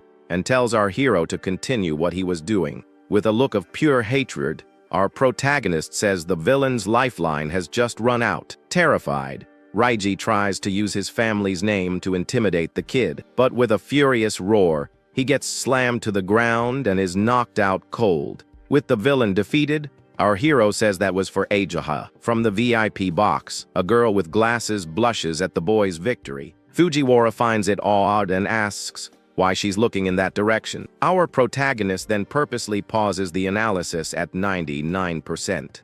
On the other side of the arena, Sayo shouts her friend's name upon seeing him victorious. Our hero then hears a familiar voice and turns around, surprised to see who it is. He sees his friends Sayo and Riku running towards him for a reunion. The pink-haired girl calls for him to come inside and get out of the falling rain. With tears in her eyes, she worries that he might catch a cold. The system then announces that he placed 7th in the first phase. Iberia and Riku arrive and hug the boy, relieved that he's okay. But Riku gets annoyed with Iberia and glares at him with lightning in his eyes. With a smile, Iberia introduces himself as our hero's new partner. The friend with glasses calls him a traitor, and Sayo finds it strange that Itsuki is making friends. Iberia brags about being his partner, but Riku asks for the doe's name. Riku then says they have a team name, and Iberia challenges him to say it. With great pride, he reveals the name is Duo I, but Itsuki tells him to stop. The friend with glasses laughs in his face and says the team name is pretty lame. From the stage, Fujiwara announces that the first 500 have passed, and the rest are eliminated. He explains that in the second phase, everyone will fight alone for 1 hour. Iberia is terrified at the thought of fighting the beasts by himself. In the VIP box, Heighten is excited for the second phase and wants to see what they've got.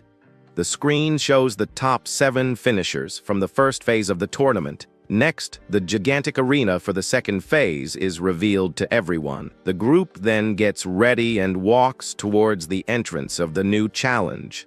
Riku comments that the place is a bit creepy and asks if his friend's level is really 0. The friend with glasses then asks how he gets stronger without leveling up, and our hero just smiles. Sayo gets annoyed and tells the boys not to pay him any mind. Suddenly, the tournament judges appear and Fujiwara asks if everyone is ready. Iberia's jaw drops as he recognizes the people who just arrived. The crowd recognizes legends like Fujiwara and the veteran Heighten. Fujiwara then begins to explain the rules for the second stage of the tournament. He reveals that points vary depending on the difficulty of the monsters, and after each victory they get a 1-minute rest before the next round. The brute Gakuwo, full of himself, says he's going straight for the nightmare class. Our hero then raises his hand because he has a question about the test. The crowd around him scoffs, thinking the kid is going to back out of the fight. Fujiwara then allows the question and tells the boy to say what's on his mind. Our protagonist then asks if the nightmare class is the maximum difficulty. With a smile on his face, Heighten finds the rookie's question quite interesting. The crowd continues to mock him, doubting he could even beat the beginner mode. Fujiwara explains that, in theory, there's no difficulty limit for the beasts. Riku thinks it's pointless to even consider it, since the nightmare class is already so tough. Finally, he reveals that today's points will count towards the main tournament. The group gets excited by the news, and Iberia says he'll have to use his trump card. Our hero remembers Taiwajan's record of 115,000 points. Then the announcer tells everyone to enter the arena for the second phase. Alone in the area, he finds the place looks a lot like the other stages. Suddenly, a pack of level 1 rabid dogs appears to attack. He activates his black ice, wanting to finish off the creatures quickly. In the VIP box, Heighten questions Fujiwara for monitoring the kid again, but with a smile, Heighten says that our hero is much more interesting. Fujiwara gets annoyed with his excitement and says the show is about to begin. With a single blow, our protagonist defeats all the dogs in the arena. Fujiwara is shocked because it took him only 1 second to clear the stage. Heighten then boasts, saying he told him the kid was way cooler. The old man thinks the victory was easy because the next opponent is level 8. A giant fire salamander appears and stares him down with a hungry look. Heighten doesn't think a level 8 monster will be much of a threat to him. Fujiwara then changes the subject and asks to see the other participants. He says that most are still fighting the beginner monsters. The only one keeping the same pace as our hero is the girl, Hanahanyu. Suddenly, the girl with glasses screams in terror, drawing everyone's attention. Our protagonist is then engulfed by the giant salamander's flames. Heighten stops the old man from calling the medical team, as he has faith in the boy. With his black ice activated, our hero protects himself from the salamander's flames. He then uses his ice blade and easily slices the monster in half. The creature is split into 2 parts and falls defeated on the arena floor. The system then announces that it took him 5 seconds, and he earned 500 points. Fujiwara doesn't understand why he took the hit on purpose, and Heighten smiles. Our protagonist then reveals that he needs to use these chances to increase his stats. The screen shows that his defense is now at 434 points. He ignores the rest time and decides to test his defense on the next monster. Heighten comments that this difficulty tests speed and combat sense. Then an electric rhinoceros appears and Fujiwara calls it an Aleki rhino. If the creature's horn hits him, the awakened would be pierced due to a lack of defense, or they would be paralyzed by the lightning for not having electrical resistance. The old man says that to win, one must use speed and attack when it's tired, but suddenly, he's shocked by our hero's unexpected move. Our protagonist simply walks up to the beast and touches its horn. With a smile, he says that horn is perfect for testing his defense. The rhinoceros gets angry and unleashes all its electrical energy for an attack. With a single blow, the creature sends our hero flying with its horn. Our boy is then launched high into the air by the force of the impact. From the VIP box, the girl with glasses screams his name, horrified by the scene. Heighten comments that the boy's actions are unpredictable, but always seem to work out. An explosion of ice occurs, protecting our hero from the rhinoceros's attack. The system informs him that his agility increased by 5% from the hit. With his eyes red, our hero says it's time to settle this. He then activates his thunder wave, and his agility increases by 50%. The rhinoceros gets angry and prepares to charge the boy once more. Our protagonist then dodges the blow and gets ready to counter-attack. With his ice blade, he defeats the beast and earns 1,000 points in 7 seconds. Heighten is impressed by his speed and thinks he didn't even use his full power. Mendu, who was there in disguise, reveals that the next monster is very dangerous. The creature has sharp claws that can tear enemies apart in the blink of an eye. On top of that, its giant mouth spews iron chains and swallows everything it sees. Its body is also covered in a very tough exoskeleton armor. With all these attributes, the monster is the strongest beast in the preliminaries. The level 15 Purgatory Giant emerges and glares at our hero with hatred. Our protagonist then activates his piercing orb for the attack. The purple energy passes through the monster and the skill's speed increases by 200%. In the VIP box, the judge's jaws drop at the overwhelming victory. The screen then shows that the orb's speed has increased by 900%. In just 3 seconds, he earns 5,000 points and moves on to the next challenge. Elsewhere, a monster shoots a powerful stream of water from its mouth. Meanwhile, Sayo uses her water bullet to advance to the next class. The brute Gakyu also skips the rest period to be the first one to get there. As for the first place finisher, Hana Hanyu, she prefers to recover her mana before continuing. Suddenly, the screen shows that the Nightmare class was cleared in 21 seconds. Everyone is shocked and wonders who the guy was that managed such a feat. Our hero then says it's time to move on after his victory. In the VIP box, Fujiwara can't believe he defeated a level 15 giant. With a smile, Heighten tells them to increase the difficulty to see how far the kid can go. The second stage then begins with 2 Purgatory Giants, and our hero is unfazed. The 2 immense creatures appear in the arena and charge forward with everything they've got. But our boy decides to take one of them out while they're still roaring. With his piercing orb, he defeats the first giant and increases its speed. Fujiwara is stunned and wonders if his skill has any limits at all. However, Heighten reveals that the ability does have a very fatal flaw. Suddenly, the second giant charges at the boy with absurd speed. Our protagonist is startled, as the creature is faster than any other. Mendu explains that giants are often mistaken for being slow because of their size. Without wasting any time, our hero prepares another piercing orb for the attack. He then launches his skill just as the monster was getting close. Heighten explains that the giants don't use mana, but their other stats are better. The screen shows that the monster has a total of 940 stat points. The giant then dodges the purple orb, and our hero is surprised by its speed. Mendo realizes the orb is slow, and the boy used the beast's roar as an opening to attack. The monster then strikes with a powerful punch, and our protagonist dodges with a jump. The force of the blow is so great that it creates a massive crater in the arena floor. A rock explosion happens, kicking up a lot of dust and debris. Our hero then realizes the orb can be dodged at mid-range. Heighten says that if he uses the skill knowing it won't hit, it means he's out of tricks. With a smile, our protagonist says that since the beast is fast, he'll just get closer. He then activates his thunder wave and charges straight at the giant. With his speed, he easily dodges all of the monster's attacks. The giant is then surrounded by lightning and can't land a single hit. From the VIP box, the girl with glasses is stunned by the boy's agility.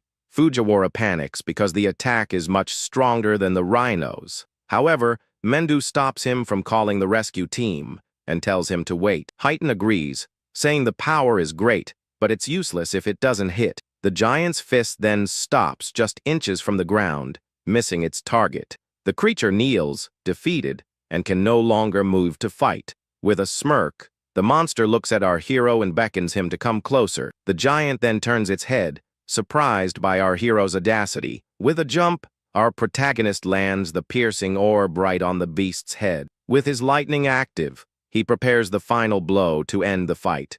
The purple energy then pierces through the monster's skull, finishing it for good.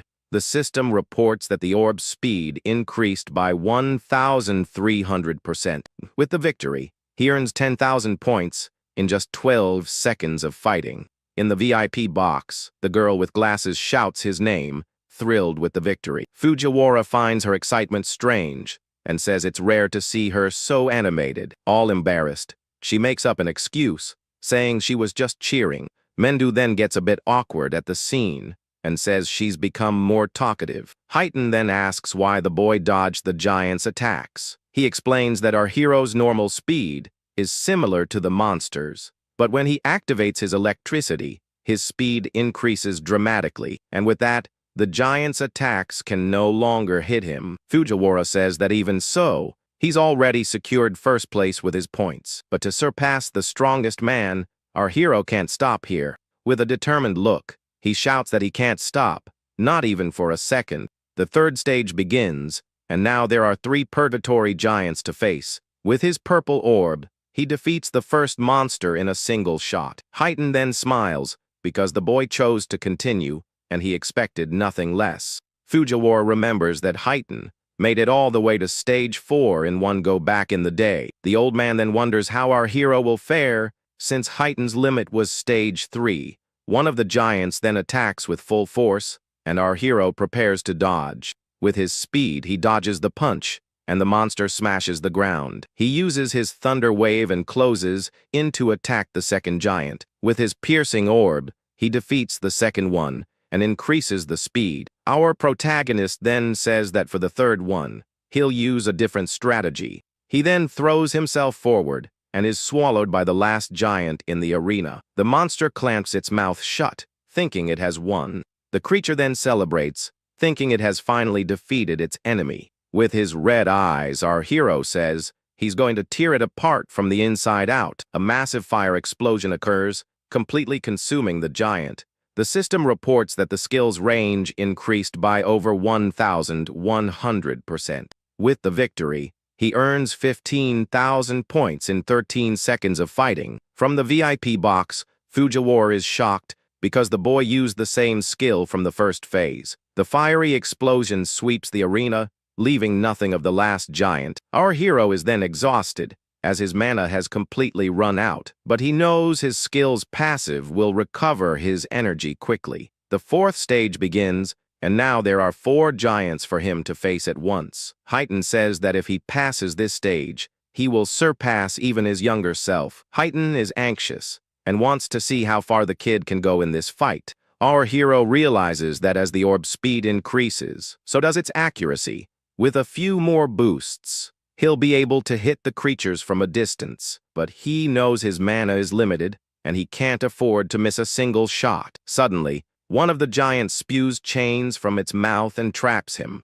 Our protagonist is surrounded by the chains and can't move. He's surprised by the attack, as he didn't expect chains to come out of the beast's mouth. The giant then pulls him in and hits him with a powerful punch. The blow sends him flying into the arena wall with great force. Unable to move, he's caught by the monster and is in a bad spot.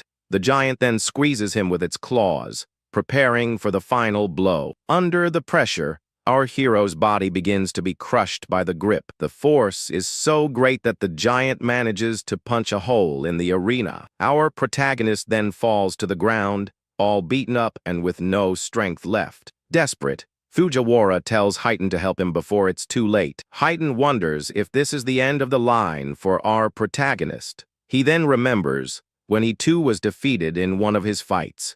Without a second thought, he prepares to enter the arena and save him, but suddenly Mendu stops him, saying the boy hasn't given up yet. Fujiwara panics, because if they don't save him now, he's going to be a goner. Mendu says he can sense that the boy still has an ace up his sleeve. Fujiwara is confused, and the commander reveals that he knows this because of his eyes, because those are not the eyes of someone who has accepted their end. With a look of pure fury, our hero says there's no way he's going down here. He then remembers that during the fight with Rigi, he started analyzing his skill, but he stopped the analysis on purpose right at the very end, at 99%. The analysis finally reaches 100%, and he says he's been waiting for this moment. The girl with glasses sees the blue lotus and wonders what good it is now. Heighten finds her reaction odd and wonders if she already knew something. The new skill allows him to absorb lightning attacks, and increase his agility by 100%. On top of that, the ability boosts his stats and fully recovers his health. A blue lotus flower appears and heals all of our protagonist's wounds. With a smile, he says the warm-up is over, and it's time to fight for real. Fujiwara is shocked because he recovered faster than a healer. With his new powers, he easily defeats the giants of the 4th stage. The screen shows that he completed the challenge and earned 20,000 points. Without wasting time, he defeats another giant with his piercing orb. Now his orb travels at 27 meters per second, and he moves on to the next. He then defeats the monsters of the 5th stage and earns 25,000 points. In the 6th stage, he defeats 6 more giants and earns another 30,000 points. In the VIP box, the judges are left speechless and completely exhausted by the fight. The arena has turned into a real hellscape, with a mountain of defeated giants. Our hero then lies on the ground and wonders why the monsters stopped coming. Fujiwara is in shock and says he never expected anything like this. With no other choice, he presses the emergency button to stop the challenge. With the microphone in hand, he informs our boy that the test is over. The old man then reveals that he defeated every single giant they had in stock. Atop the pile of monsters, Fujiwara shouts that he took out all the giants. Our hero is confused and asks how, since he thought there was no limit. Tired, he wonders how many points he scored and hopes to close the gap with Taiwajan. But he accomplished his goal of increasing the speed of his piercing orb. Now the skill travels at 38 meters per second, faster than a car. With his blue aura still active, our protagonist stares at the empty arena. His eyes glow with power, but he seems to be thinking about something else. Suddenly, he remembers an important detail he had completely forgotten. Since he doesn't level up, the monster's experience turns into karma stones. In the VIP box, Heighten is shocked by the blue stone, and Mendo explains how it was formed. Heighten realizes the advantage of this, and Fujiwara is terrified by the boy's power. Relieved that he's human, our hero picks up the karma stone with a smile. With his objective complete, he says it's time to leave and heads for the door. The giant metal door then begins to open to the arena's exit. On the other side, Fujiwara tells the others that our protagonist is coming out. The screen shows his score of 106,000 points, securing first place. Fujiwara then praises him highly and offers him an instructor to train his potential. But our hero refuses, as he already has a master, and the old man insists on the offer. Heighten then butts into the conversation and tells Fujiwara to stop bugging him. He also thanks him for taking care of the goons, and Heighten says he only punished those who broke the rules. Heighten then reveals that he is a student of Mendo Izumi, which is why he helped. Fujiwara's jaw drops, and our hero thanks Heighten for the help. With a smile, Heighten confirms the information, leaving the old man even more shocked. Our protagonist then turns and greets his master who was there. The girl with glasses congratulates him and offers to call Aja if he's injured. With a smile, he says he's fine and just needs some rest to recover. Fujiwara understands everything and remembers that Mendo's other student also cleared stage 2. Our hero then asks if Taiwa also reached stage 6 of the tournament. The old man explains that the second phase has only just truly begun for the others. In another arena, Riku finishes the hard class and gives up on nightmare mode. Sayo also uses her water sphere, but runs out of mana to continue the test. Our hero is surprised, but Fujiwara tells him not to judge the others. He then asks why they didn't leave, and the old man explains the rules. Heighten comments that other participants managed to reach nightmare mode. With his artifact, Gakuo manages to defeat a purgatory giant. Meanwhile, Shia Nakagami and her Shikigami are attacked by a monster, but her creature begins to transform into its complete and terrifying form. With its red eyes, the beast turns into a giant werewolf and faces the enemy. Without any difficulty, the Shikigami defeats the monster with a single punch. Our hero asks if Aegea's butterfly does that, but the girl says it doesn't. Our hero realizes that Shikigamis are quite strong and remembers his own dog. Since his friends have left, he decides there's no reason for him to stay there anymore. But suddenly, he notices something strange happening in one of the arenas. It's Iberia, who has activated a red armor, and our boy thinks it was a gift from his father. With a smile, Iberia reveals that it's his father's strongest epic armor.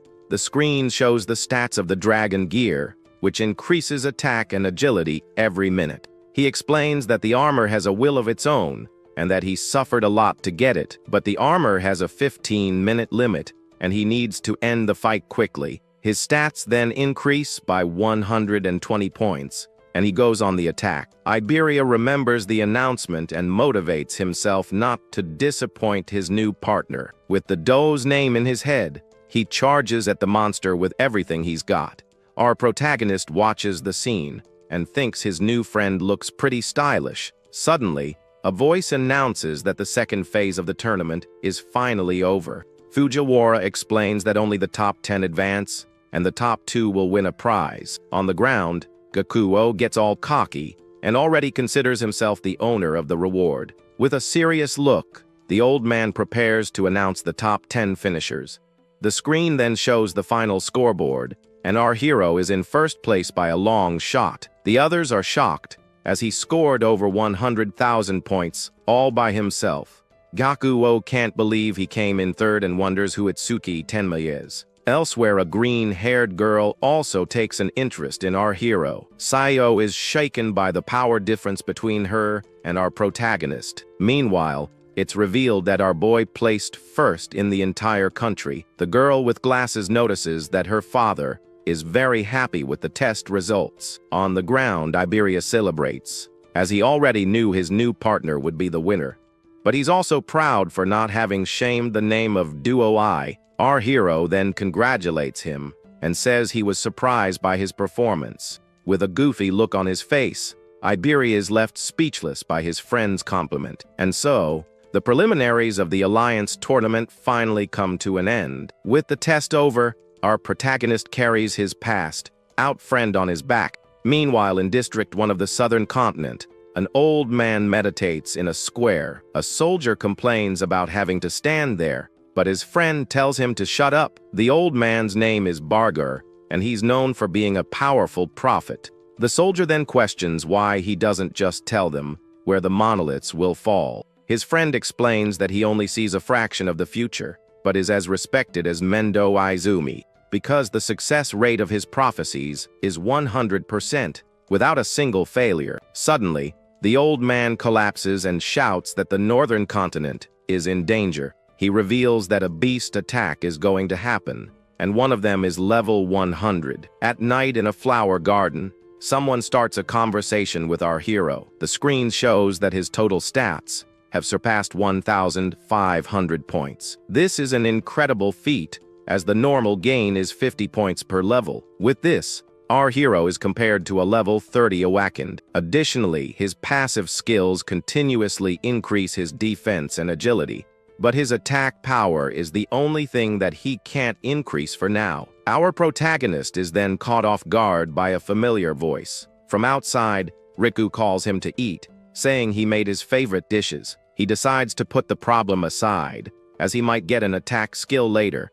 Then, everyone gathers at the table to enjoy the feast Riku has prepared. Our hero notices a friend's absence and asks where Iberia is. Aja explains that she healed him, but he was exhausted and is still sleeping. Riku is surprised that a level 7, like him, passed a phase that they couldn't. Suddenly, Sayo gets scared and points to something behind her friend. A sinister shadow with a red eye appears behind Riku without him noticing. In a spooky voice, the creature asks for food, making everyone tense. But it turns out it was just Iberia, who woke up and sat down at the table to eat. Riku gets annoyed because he scared him, and on top of that, is eating without asking. With his mouth full, Iberia just asks for more food with his empty bowl. The friend with glasses then gets really mad and asks if he wants to fight. Iberia then devours the food with a smile and says it's delicious. Riku then brags, saying he got his energy back thanks to his cooking. Iberia suggests he should become a chef, since he has more talent for that than for fighting. Suddenly, Mendu interrupts, and says he wants to ask the group a question. He then asks everyone at the table what their greatest fear is. Rikyu says his dream is to be a savior so he can travel the world and eat well. Therefore, his greatest fear is growing old and no longer having the energy to travel. Just the idea of getting old and losing his sense of taste terrifies him. Mendu then turns to Sayo and asks what her fear is. She reveals she was born into a family of doctors and grew up in a hospital. Because of this, she saw many people suffering from illnesses from a young age. This experience became a trauma, and now she's afraid of even a common cold. Our hero then understands why she ran away when he sneezed the other day. The scene shows him sneezing and the girl running away, terrified of the situation. Mendu comforts her, saying that the awakened live twice as long and rarely get sick. Next, he turns to Iberia and asks what his fear is. He reveals that his biggest fear was not passing the tournament qualifiers, but now his fear is not being able to fight alongside his friend Itsuki. With a smile, he passes the question to our hero, who gets a little flustered. Everyone at the table stares at him, and Sayo says she can't imagine what he fears. Our hero then reveals that he was anxious about how he would survive on his own. He explains that anger and sadness overwhelmed him when he was alone in the dark. In his flashback, he was crying until Sayo and Riku appeared before him. His childhood friends find him and try to cheer him up with some food. With tears in his eyes, he says their kindness pulled him out of that negative world. After that, he also met Mendu Aja and even Iberia. He felt like he had finally gained true companions by his side. Looking at everyone, he says that his family had actually grown much larger. With a smile, he reveals that this sense of relief was something he hadn't felt in a long time. Finally, he tells everyone that his greatest fear was ending up living alone. Agia blushes, noticing that his aura is now calm and gentle. Iberia then gets emotional and hugs his friend, promising never to leave him again. Mendo explains that the question was to see if they would regret becoming saviors. He says that a savior's ultimate goal is to depart without any regrets. He then tells everyone to eat up, since Sayo and Rikyu are going home tomorrow. The next morning, the group says their goodbyes and promises to meet at the national tournament. Our hero then finds the sudden closeness between Iberia and Riku strange. He decides to head back, remembering he had a question for Sayo, but leaves it for later. Suddenly, he realizes that Aja has disappeared and is no longer with the group. He then sees her running in a great hurry and wonders what the reason is. Mendu then asks what happened, and Agia says she has information from the south. She explains that the access level is high and only level 50 saviors can know. Mendu then allows her to tell them, and Iberia is surprised by his trust. Aja reveals that a prophecy was made by the commander of the southern continent. Our hero doubts the prophecy, but Iberia says it's like a confirmed future. Aja asks her father to leave the north, but he says he is the target of the attack. Because of this, he would serve as the perfect bait to attract the beasts. She insists that he flee, but our protagonist agrees and offers to fight. Mendu makes up his mind and asks our hero to do something else instead of fighting. Our boy's mission is to protect Iberia's father, the most skilled craftsman. Our protagonist finds this strange and thinks his master wants him away from the fight. Mendu then turns to his daughter and reveals he has 3 requests for her. The first is to warn the residents and safely evacuate those with low levels. With his red eyes, he orders Heighten to come to District 1 of the North. Agia then tells her father that she has already made the preparations and Heighten is on his way. With a curious look, she continues to stare at her father without saying a word. She then asks why he sent our hero there, since Aiden already has guards. All embarrassed, she realizes her father saw right through her intentions.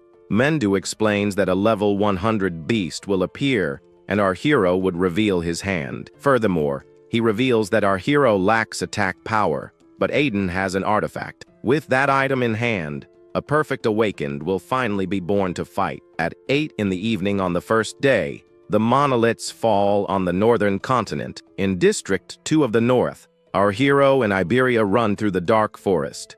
Our protagonist is worried because the beasts could attack at any moment. Suddenly, Iberia gets startled and shouts for our boy to look at the sky. Our protagonist then turns and also sees what spooked his friend.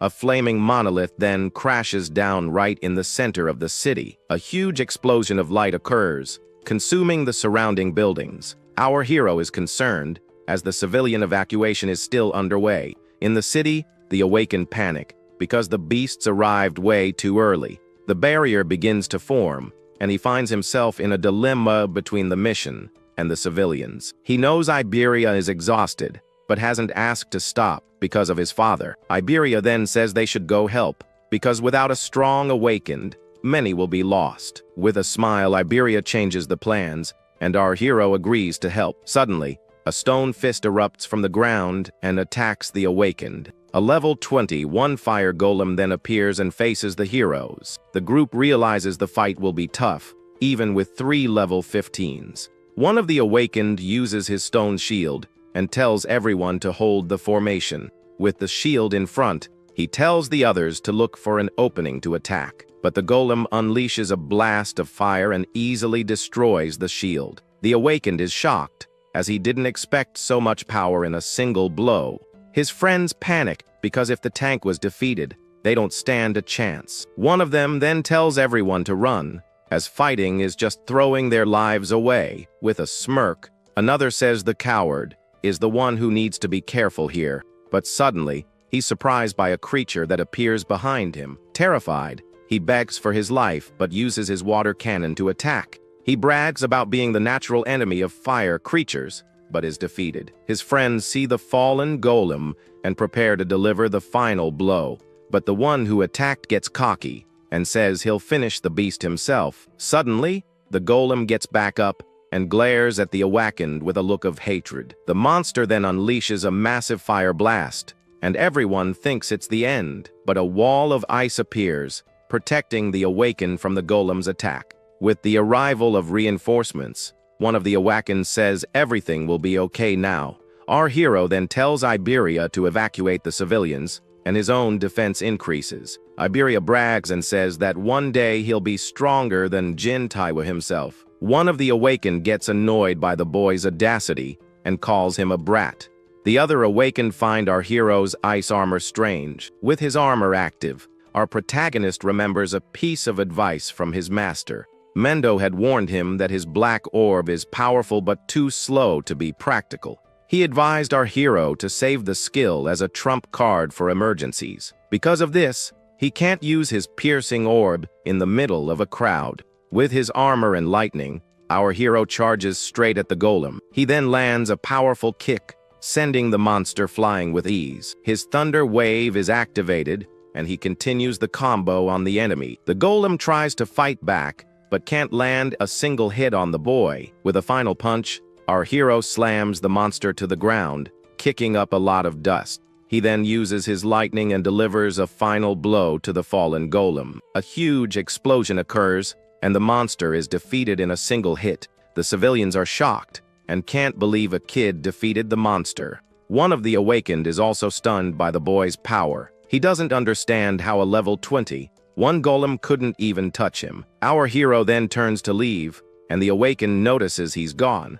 One of them then boasts, saying the kid only won because of their help. After the victory, our hero and Iberia continue on their way to find Aiden. Our hero then realizes he needs to increase his attack power somehow. The screen shows his attack is 330, but his agility is 760.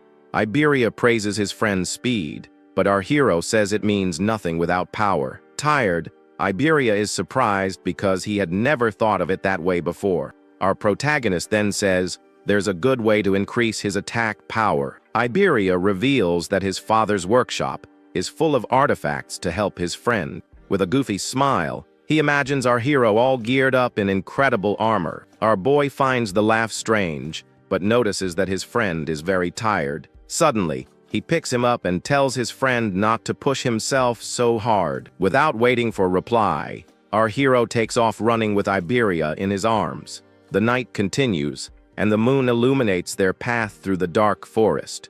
They finally arrive, and Iberia complains that his arms nearly fell off on the way. Iberia explains that his father lives in the forest because the city is too noisy. He also reveals that the house is full of traps, and our hero can sense the mana. His friend tells him to stay close, but our boy knows he can dodge them with his senses. With a smile, Iberia brags that it's finally his turn to lead the way. He then starts walking confidently along the path, covered in dry leaves.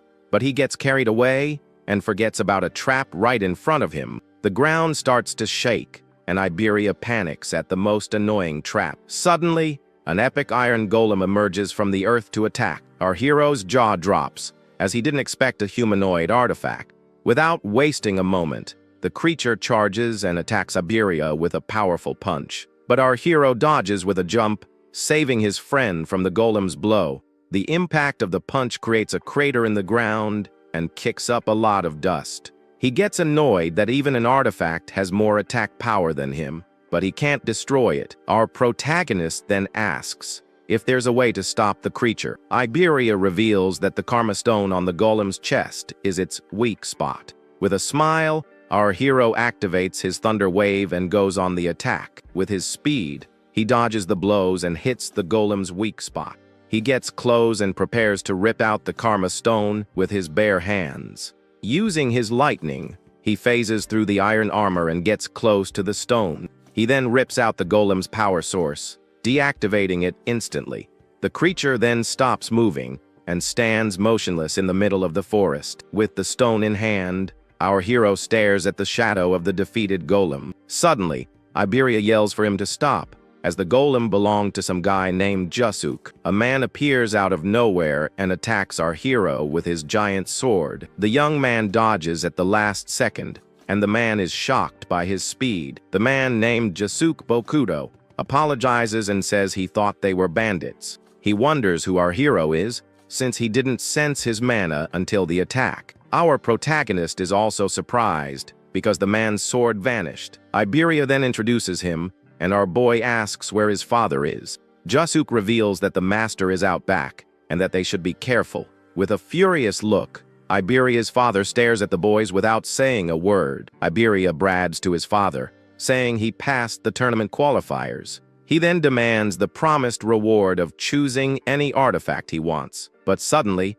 his father slaps him across the face, leaving him in shock. Iberia then asks why he hit him, and the old man gets even angrier. The craftsman yells at him, accusing him of stealing his dragon gear. The old man explains that using the armor for too long has serious consequences. Furious, Iberia swears he'll never use anything made by him again and storms off. The craftsman then turns to our hero and asks if he's Mendo's student. Our protagonist introduces himself and explains the reason for his visit. The old man finds it strange, as Mendo rarely takes on disciples to train. Suddenly, he notices something and stares at our hero with a surprised look. The screen shows that the old man realized our boy's level is fixed. The craftsman asks if he's faking his stats, and our hero denies it. With a serious look, the old man understands why his master requested that specific item. He reveals that his master always demands something in return for his favors. Our hero is confused,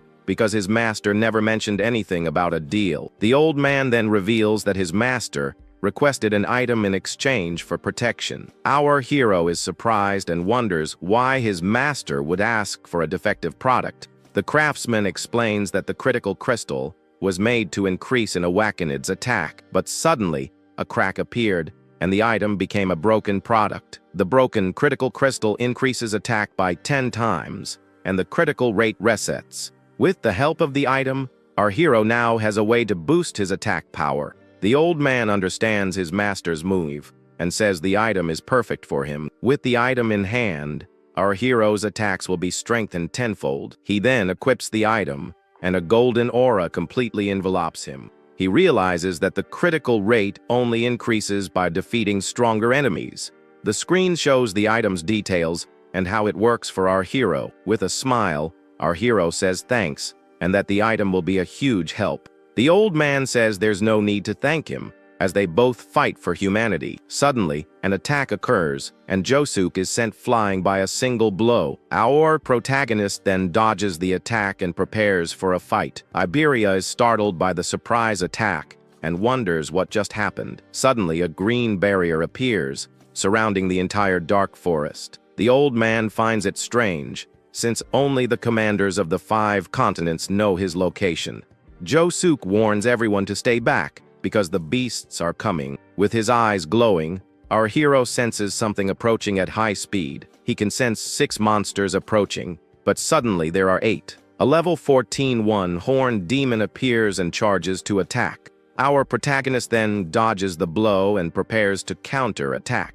With his ice wall, he protects himself and easily defeats the creatures. He realizes he can't use his lotus because the explosion could be dangerous. Josuke would also be hit, as he's too close to the battle. On top of that, Iberia and his father are hiding in the cabin right behind him. The skill could hit them both, so he can't risk it. In the midst of the monster horde, he realizes that fighting alone is better. Suddenly, he senses a new wave of magical power, much stronger than before. A level 24-2 horned guardian beast emerges for the fight. Elsewhere, the demons prepare to send the first wave of attack. One of the leaders asks which of the 8 demon kings will command the main force. With an eye he left behind, he had noticed our hero's existence. One of the 8 demon kings, named Yama, Raja, volunteers for the mission, but the leader decides to send a demon general instead, not wanting to risk losing his eye.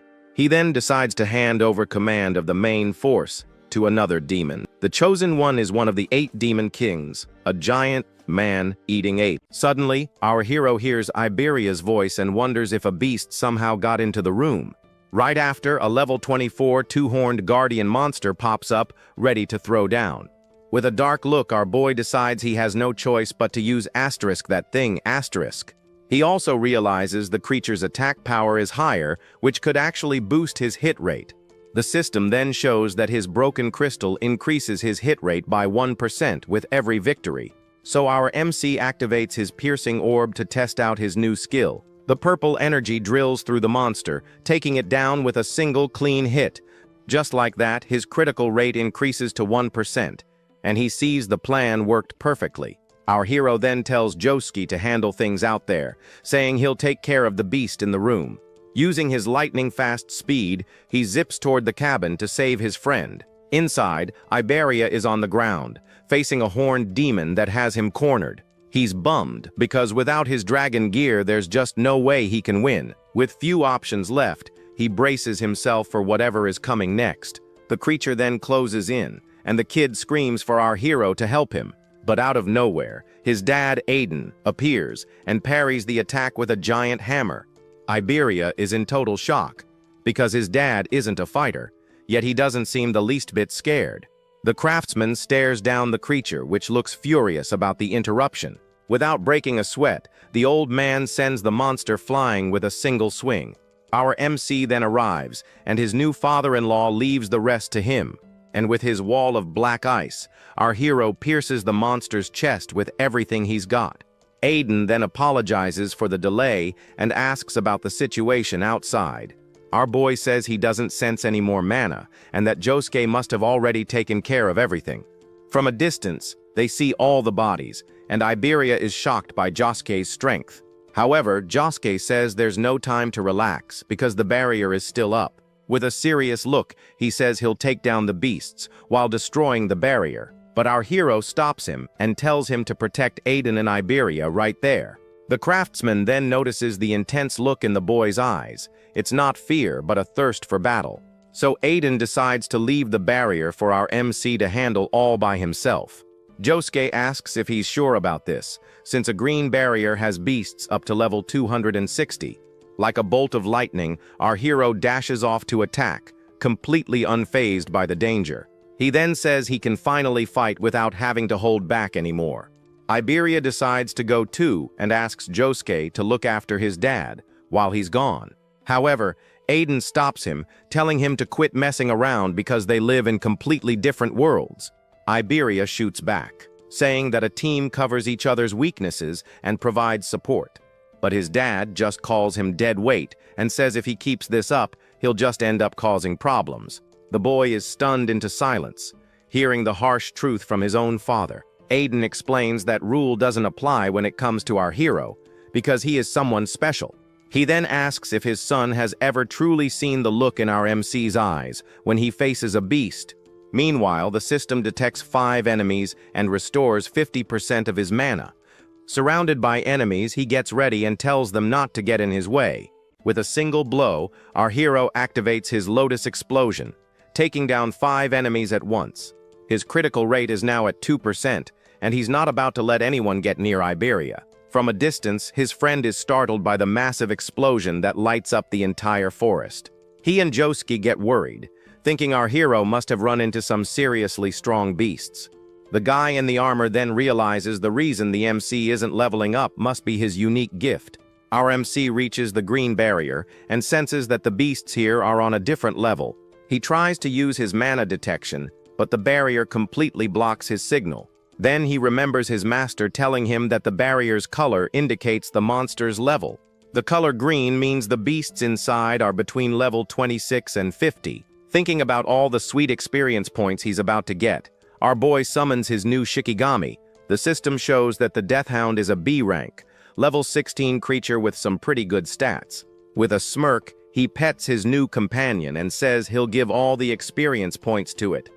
At a residence at night, a young woman informs her father that the awakened guards have arrived. Then, a man in armor introduces himself as Chirajima Kai, a first-grade savior, level 63. The woman explains that other saviors have come and are watching the perimeter, but she asks where Heighten is. With that, she reveals that she spoke with the man 6 hours ago and he was on his way, but now he's not answering his phone. At this moment, she worries because monoliths are falling all over the north, but the old man says that common beasts are no threat to him. Izumi then asks her to keep trying to make contact, as only a special, grade savior can handle the beasts from there. However, the man in armor questions if they aren't overestimating the special, grade saviors. He boasts, saying the difference between them isn't that big, and there's no beast they can't defeat. The old man retorts that confidence is good, but the delusion of being on their level is another story.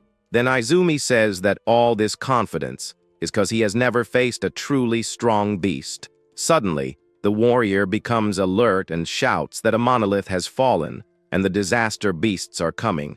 The elder looks to the sky and says they have finally arrived, while the young woman reports she still hasn't been able to reach Heighten.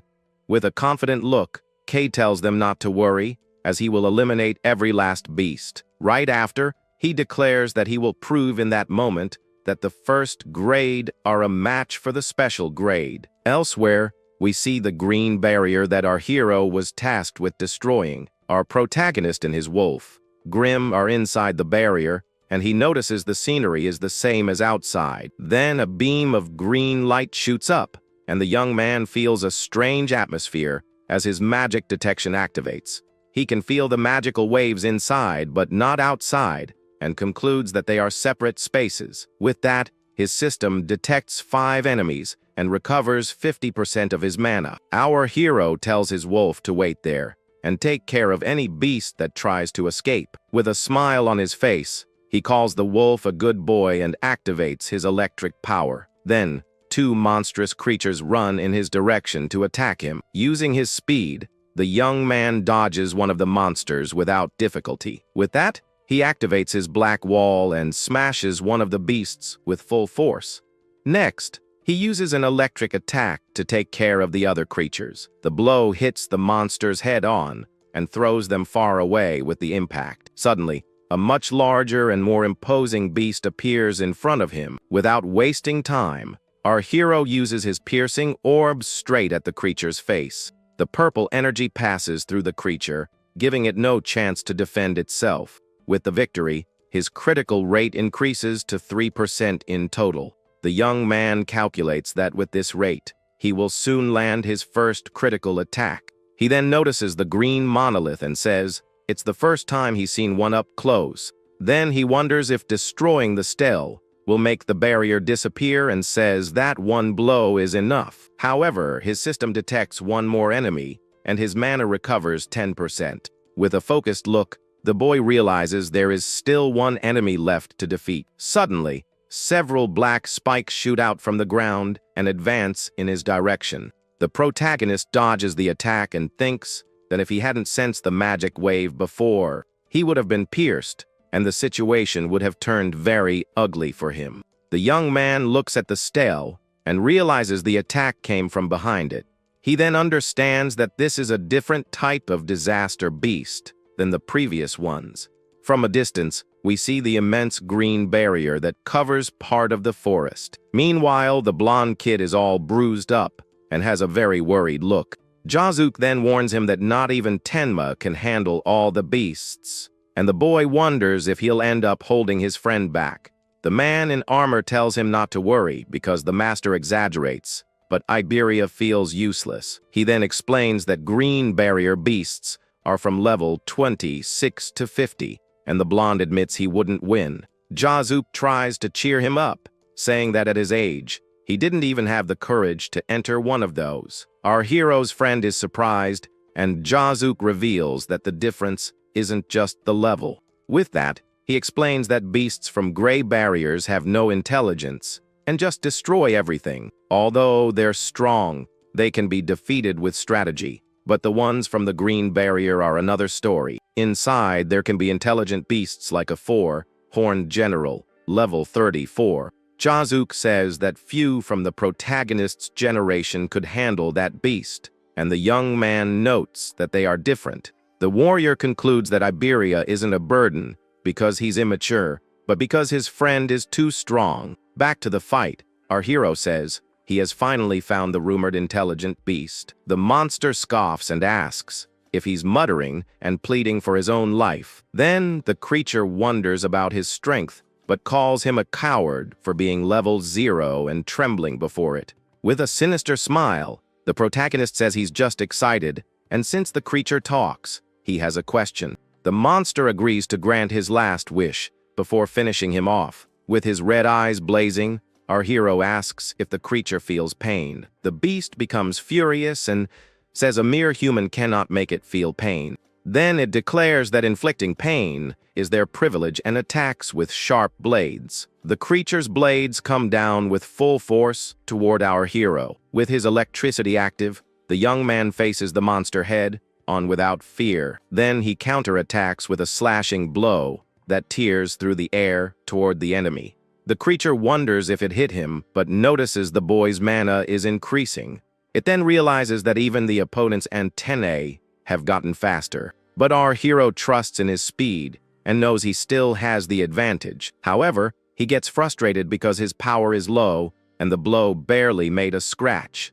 The monster is impressed with the young man's agility and asks what his real level is. With that, the creature says that speed doesn't matter, as he is just an insect. Then the beast mocks him, saying that even 100 weak blows wouldn't even tickle it. Without wasting time, our hero dodges the attacks with his enhanced agility. He uses the creature's own blades to defend himself from the continuous blows. With a quick move, he manages to block one of the monster's attacks. The young man keeps defending himself as the creature pressures him with its attacks.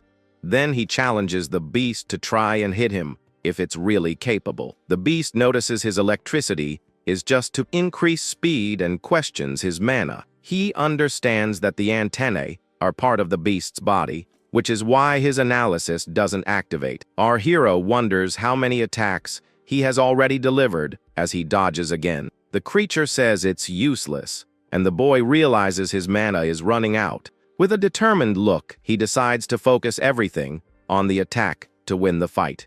The young man decides to increase the frequency of his attacks, because if he lands a critical hit, he wins. He continues the attack, while the system shows the details of his critical hit item. To land the decisive blow, the only thing he can do is keep attacking. The creature defends itself with its blades, and our hero's blows have no effect.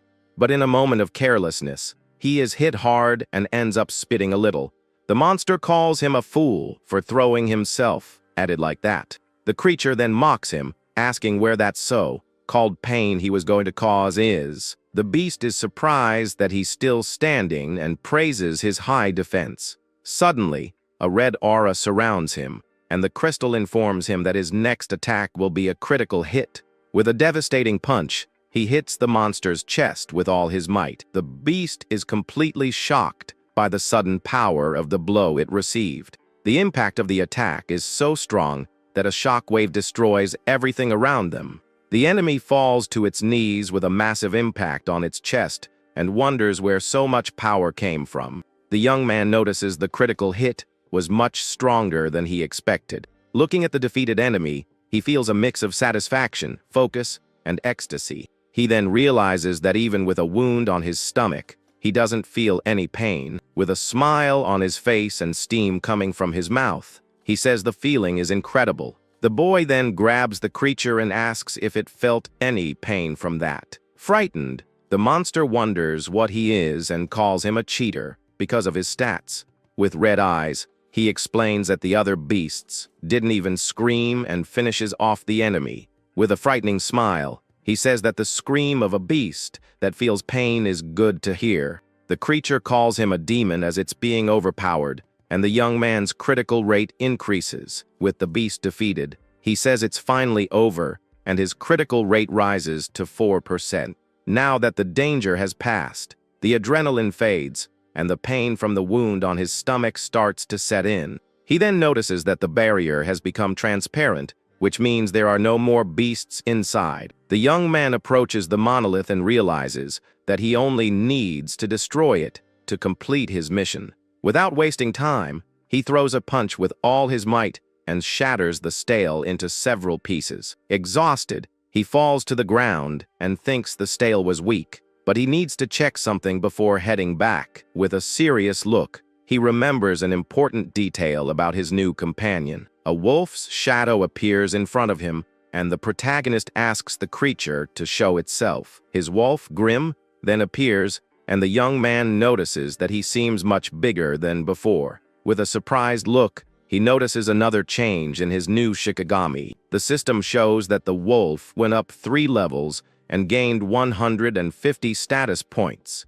He understands that it wasn't his imagination, and the wolf's body really does grow with its levels. With that, he wonders just how giant his companion will become and can hardly wait to see. Then, in the middle of the night, the green barrier finally vanishes, leaving the nearby warriors completely amazed by the boy's accomplishment. The veteran warrior watches everything with a serious expression, thinking that the rookie managed to destroy it in just 10 minutes, making him even stronger than he is. But the hero is at his limit, leaning against a rock and badly injured, while his loyal giant wolf observes his terrible condition. So he asks his beast to track his magical trail to lead him back to where his blonde friend is waiting. With that, the large animal puts its master on its back and starts running through the dark forest, letting out a loud howl. The sound of the howl echoes throughout the silent mountain, and the tense atmosphere grows as the night goes on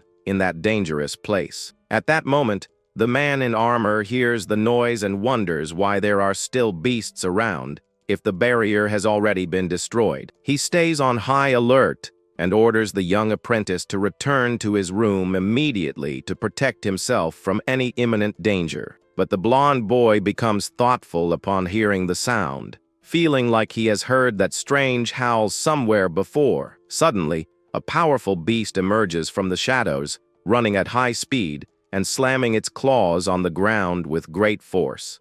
With that, the veteran fighter draws his giant sword and prepares for combat, thinking he will slice up any monster that comes near. He then swings his heavy blade at the creature that leaped toward him, vowing to take the enemy down in a single strike. But the blonde boy recognizes the animal and realizes it's the same spirit his companion tamed during their last fight. In that instant, he desperately yells for the warrior to stop the attack, because that giant wolf is the protagonist's ally. The large animal skillfully dodges the sword's strike while carrying its wounded and unconscious master. The veteran then stops his attack and sees the boy's body on the ground, being protected by the enormous, bright dark-eyed beast. He is confused to see a level 0 commanding spirits, and thinks that this young man's combat power is a complete mystery. Meanwhile, his blonde friend runs over, worried, to help the hero, wondering how he can use abilities from other classes. As he gets closer, he sees that his friend is covered in injuries and desperately asks what happened in that intense battle. But the protagonist can barely open his eyes and just asks for a moment to rest before losing consciousness completely. Seeing his friend unconscious, the blonde boy panics and screams desperately, not knowing what to do to help him. But the veteran warrior calms him down, saying there's no need to cry because the boy is still alive. With tears in his eyes, the blonde friend asks if he really hasn't passed on. Then the man in armor points to the injured boy's chest and shows that he is still breathing normally.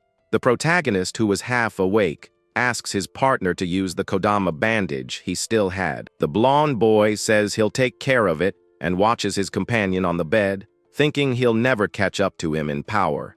He reflects on his job as a wind elementalist, who controls the air and its flow. The screen shows that his gift is for healing and only works on himself and his allies, but his damage is reduced. He hated this ability and had never used it before, but now he will use it as many times as necessary. With that, he activates his rank C ability called Healing Wind, and a green aura surrounds him. The young man uses his healing magic on his friend and asks him to get well soon for the sake of their duo. The protagonist seems to be in a lot of pain during the process, and his partner gets worried, calling out his name. Suddenly, a gigantic purple barrier forms over the region, coming from a monolith that fell nearby. Shortly after, a powerful attack cuts one of the buildings in half with absurd force. A woman then sees a fallen warrior and a monster in dark armor standing in front of him. She tries to heal the wounded man with her magic butterfly, but he just yells for her to get away from there. The warrior faces a giant minotaur and says that humanity doesn't stand a chance against such a strong creature. The screen reveals that the monster is a level 80, one minotaur warrior from the Bull tribe. The figure in dark armor warns someone named Izumi that he needs to flee the area immediately. The minotaur then glares at the figure and calls him Izumi Nento with a look full of contempt. The minotaur boasts about finding his target, and the man in armor understands that he is the creature's objective. Suddenly, a huge flash of light occurs, indicating that a powerful attack was launched against them. The young woman with glasses is thrown backward by the explosion and screams desperately for her father, who was hit. With a bleeding eye, the older man says that this is the end of everything for them, as there is no hope left. The man in the dark armor is all damaged and tells the newcomer that he's late. Just then, a young man with glowing red eyes appears on the battlefield with a very serious expression. He apologizes for the delay and says to leave the fight with the giant monster to him. The Minotaur scoffs at the newcomer, saying he talks a lot for someone who just showed up. The wounded man warns him to be careful, as that creature is extremely powerful and dangerous. Intimidated, the red-eyed young man charges forward and prepares a punch with all his might. The blow lands squarely, making a hole in the Minotaur's chest, who is shocked by the damage received. The blue-haired warrior is left with his jaw on the floor, unable to believe the absurd strength of that attack. He watches the scene and wonders if that is the true power of a special class savior. The warrior thinks that special class saviors are no longer human, but rather monsters with extraordinary strength. The young woman celebrates the victory, but the savior says the real show is just beginning as the barrier changes color. The barrier, which was once purple, now turns red, indicating an even greater danger for everyone there. Inside the barrier, a new red-flamed demon observes everything and wonders how his lord will torment humanity. With a wicked smile, the demon reveals himself to be a level 37 king and says he would love to watch the show. Just then, a level 49 white ogre appears behind him, showing he is not alone on the mission. The flame demon warns them not to do anything unnecessary, as their mission is to capture a specific person. A level 87 demon general explains that they split up to avoid drawing too much attention with a purple barrier. Meanwhile, one of the 8 demon lords will distract the strongest humans with his red barrier. The plan is that while the monkey lord fights, they will proceed to their true destination without being disturbed. The general reveals that Lord Ringo will guide them, using a demonic eye he left in the human world. This eye shows the coordinates and the scene of their target, who at this moment is our hero lying in bed. Suddenly, the protagonist wakes up startled from a nightmare, and one of his eyes is red like a demon's. Still lying in bed, he thinks about the strange dream he had about his late mother. In the dream, his younger self was telling his mother that he finally found a beast that feels pain like humans. The little boy said happily that he had struck the creature down and that her revenge was complete.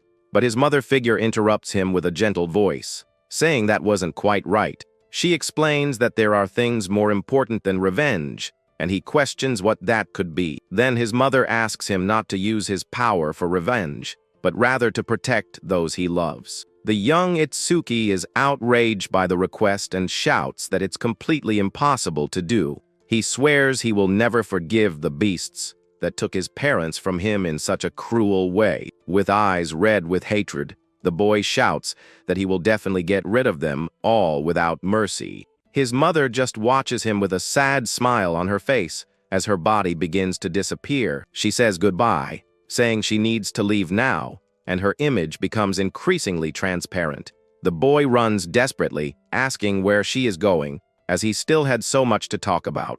In her last moment, she asks him to please not let himself be consumed by hatred. He reaches out his hand, trying to reach her, but she vanishes into particles of light while he screams for his mother. Their fingers touch for an instant before she disappears completely into the void. The little boy is left there, alone and helpless, extending his hand to nothing with a lost look. A tear runs down his face as he sits in a dark and melancholic setting. A mysterious voice mocks him for crying over an inferior being who is already gone. With hatred in his eyes, the protagonist turns towards the voice and sees the shadowy figure that haunts him. He screams in anger upon recognizing the creature that torments him in his nightmares. The figure reveals itself to be the demon of destruction and taunts him, saying he only takes the form of a child near that woman. With his body covered in a red aura of fury, the hero yells at the demon with all his being. He charges forward with a powerful punch and swears he will put an end to that evil creature. But the demon envelopes him in its purple energy and says it will let him taste that feeling again. The protagonist's body begins to crack like glass as he is engulfed by the demon's energy. He shouts that he will put an end to the demon Ringa without fail as his body shatters into pieces. The young man wakes up breathless and in a cold sweat, his red eyes still glowing intensely. He realizes it was all a dream and sees his blonde friend sleeping peacefully beside him on the bed. The boy feels a sharp pain in his eyes, even though they aren't injured, and doesn't understand why. He remembers one of his eyes turned red and starts to think about the meaning of that dream. He then notices that his injuries have been healed and wonders if his friend used the bandage on him. He sees his friend sleeping and realizes he didn't rest at all to take care of his wounds. Careful not to wake him, the protagonist gets out of bed and watches him in silence.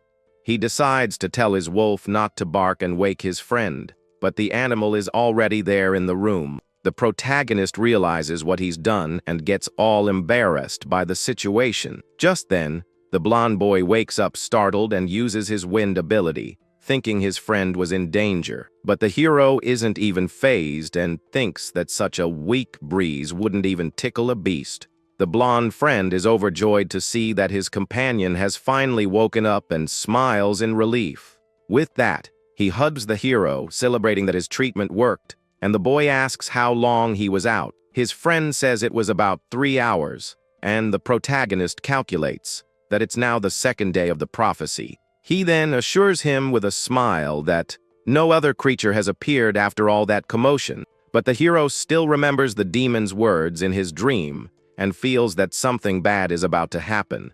He then gets up and puts on his coat, saying he can't let his guard down at all. His blonde partner is happy to see that he's fully recovered and ready for more. The protagonist looks out the window and comments that the reinforcements his master mentioned should be arriving soon. Outside, his friend asks for the giant wolf's name, and the hero replies that it's just Death Hound. The blonde boy offers to give the beast a name, but the young man refuses, saying he's not a Shikigami user. His partner is disappointed with the refusal, and the hero thinks that he won't let him name his beast, no matter what. The protagonist realizes the bandage wouldn't have been enough, and understands that his friend used his healing ability. He asks about the blonde boy's type of power, and his friend admits that his attack abilities are quite weak. The hero then approaches the campfire and asks the veteran warrior if any reinforcements have shown up. The man in armor finds the question strange and wants to know the reason for his sudden curiosity. The protagonist explains that his master was sending help, and the veteran remembers that the forest is very dense. The young man agrees, but even so, he feels that there's something very wrong going on around there. He feels that something evil is approaching in the dark and gloomy forest. Meanwhile, a group of people rushes through the dense woods toward an objective. One of them asks a companion how much longer until they arrive at their destination. The one with the ponytail complains about the place, but is excited about the mission to get promoted. Suddenly, a pink-haired girl appears and tells the group to stop immediately. With that, everyone stops running, and they face each other in a combat stance. The girl says she felt something strange, and that something is coming towards them. In the distance, two shadowy figures realize they've been noticed by the warriors. The young man then shouts for everyone to get ready, because disaster beasts are coming. A fire-haired demon and a giant white ogre block their path. With a wicked smile, the flaming creature asks if they are going to the same place. At that moment, a flaming skeleton is summoned to join the battle. The demon scoffs at human fragility, saying that one fireball was enough. The white ogre is standing there, and its partner asks if it has finished the job. We then see the ogre's fist, after he struck down one of the warriors. The demon comments on the brutality of his companion, who flattened the guy. The pink-haired girl is terrified and asks where they came from without a barrier. With a cruel smile, the demon creates a fireball and says they came from very far away. The young woman begins to cry in despair, with no chance of escaping from there. He then warns another shadowy figure not to interfere with his fun. Suddenly, the fire demon is caught by surprise by an ice attack that immobilizes him. Just then, the shadowy figure threatens him, saying that next time it won't end so well. Irritated, the demon tells him to undo the spell that is slowly freezing his body. The ice shatters, and the pink-haired girl watches the scene, startled by their power. With a burst of flames, he breaks free and thinks that he was almost frozen solid. The pink-haired girl is surprised and asks if they're really going to let her go. The demon questions if the woman has some special power to be spared like that. But the shadowy figure says he just wants to test a new ability his lord granted him. Tendrils of darkness grab her, and she screams in pain as she's enveloped by the magic. After the attack, the girl stands still with her face covered by shadows, showing no reaction. Her partner thinks she's gone, but the general reveals he just turned her into a demon. The young woman's eyes glow red, and a strange mark appears on her forehead. The general explains that she is now completely obedient to them, and is on their side in the war. The girl kneels and asks what are the orders of her new master of shadows. He orders her to infiltrate human society until the arrival of Lord Ringa, and that she must say her team was attacked, and she was the only one who managed to escape. The Master of Shadows says that since she understands the mission, she can leave and begin now. With her face covered by the darkness, the girl gets up to carry out her new order. She then starts running through the dark forest to begin her infiltration among the humans. The flame demon doesn't understand the reason for recruiting someone so weak for their team. The demon general reveals that thousands of humans have already been turned into monsters, and this includes even the strongest awakened ones in the region. With this, they plan to use these new subordinates as key pieces when the Great Lord finally unifies this entire human world. But the leader tells the others to stop fooling around and move on, as this mission is the most important one they've ever received. As time passes, we see that it is now the second day of the prophecy, and a huge iron golem stands guard in the silent village. At that moment, the veteran warrior comments that the giant robot's power makes up for the lack of men in their group for the next battle. The blonde boy then asks about the other companion's whereabouts, and the man in armor informs him that the young man went to the workshop to take care of something. Inside the workshop, the black-haired young man talks to a blacksmith about a critical crystal that glowed during his last combat. He explains that the chance of a critical hit was only 3%, but it went up to 4% after defeating that powerful enemy in the forest. The old craftsman is impressed and says the boy was very lucky to activate such a rare effect with such a low percentage. But the protagonist reports that he felt something strange beyond the increased damage, entering a state where he felt he could do anything. Hearing the report, the blacksmith raises his hammer and wonders if this is also a hidden effect within that valuable item he carries. He describes the feeling of having heightened senses to perceive everything around and still remain completely calm during the fight.